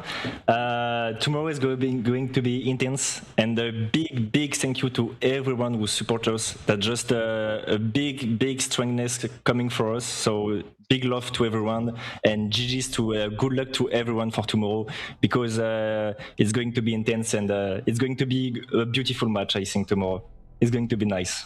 Yeah. Totally agree. That's FLC. Big congratulations, gentlemen. We'll see you tomorrow. Thank you, guys. Thank you for your amazing job. And thank you for the casting. Yeah, thank you for that. Thank you for the casting. Of course. Cheers. Oh, Tiff, what a great interview. They're so lovely. They're great. I haven't done a dual interview in a while, and they were fantastic. So nice insight, and of course, all smiles. Definitely, I know my face is like starting to freeze into a smile as we like kind of look at our bracket of where we've been, and our only day of play left on the Delta Force Rise series for EMEA is tomorrow. Our finals lobby: Dark Entities, WLG, Alliance, Gataga, Genius, and FLC. Who is going to be at the top of that beautiful lobby that Silo was talking about? It's going to be intense, so you guys better be there. It's going to be beautiful. It's going to be the last lobby. It's the finals, folks. We made it. Championship Sunday tomorrow. Same time, same place. You all know how to get there. This is it. August 9th somehow is tomorrow. I can't believe how fast this 5-week series has flown by, and how fast we've eliminated half of our teams in the lobby. The final 6 will square off for $60K at the top. And of course, everybody just getting there is walking away with quite a bit of cash. Tiff, a great cast from you yet again. A lot of fun to cast these stages with you. Survivor stages have been a ton of fun and totally different, but we prepare for the finals. Any final words for the broadcast? Dude, you just got to full send it tomorrow. If you are here to support your organization or your favorite players, you have to give them all of your energy tomorrow, because what we've seen in our Survivor match day 1 and 2, it is going to be insane tomorrow. It's just season 1, or hey, maybe you guys also want to play. Season 2 registration opens up the day after finals as well. But let's get into it, guys. Champ Sunday tomorrow. I'm pumped. It's great to be back with you, Tiff, and great to be back with EMEA. I'm seeing all the love for us in the chat, so we really appreciate it. Folks, thank you for being here. Hopefully you won some giveaways, but as a reminder, we couldn't do it without you, the viewer. Thanks for tuning in. Same time, same place tomorrow, Championship Sunday. He's back up to a team of 3. You can see their squad points trading hands with their total score, and it's max. Second place, and bonus points from Mandelbrick. Why not wipe home team? And Luna landed some of the utilities. They're going to be able to flush him out. Hannah lands some of the first shots there. He picks up a second one immediately. Alliance with a great play. Easy. A huge round.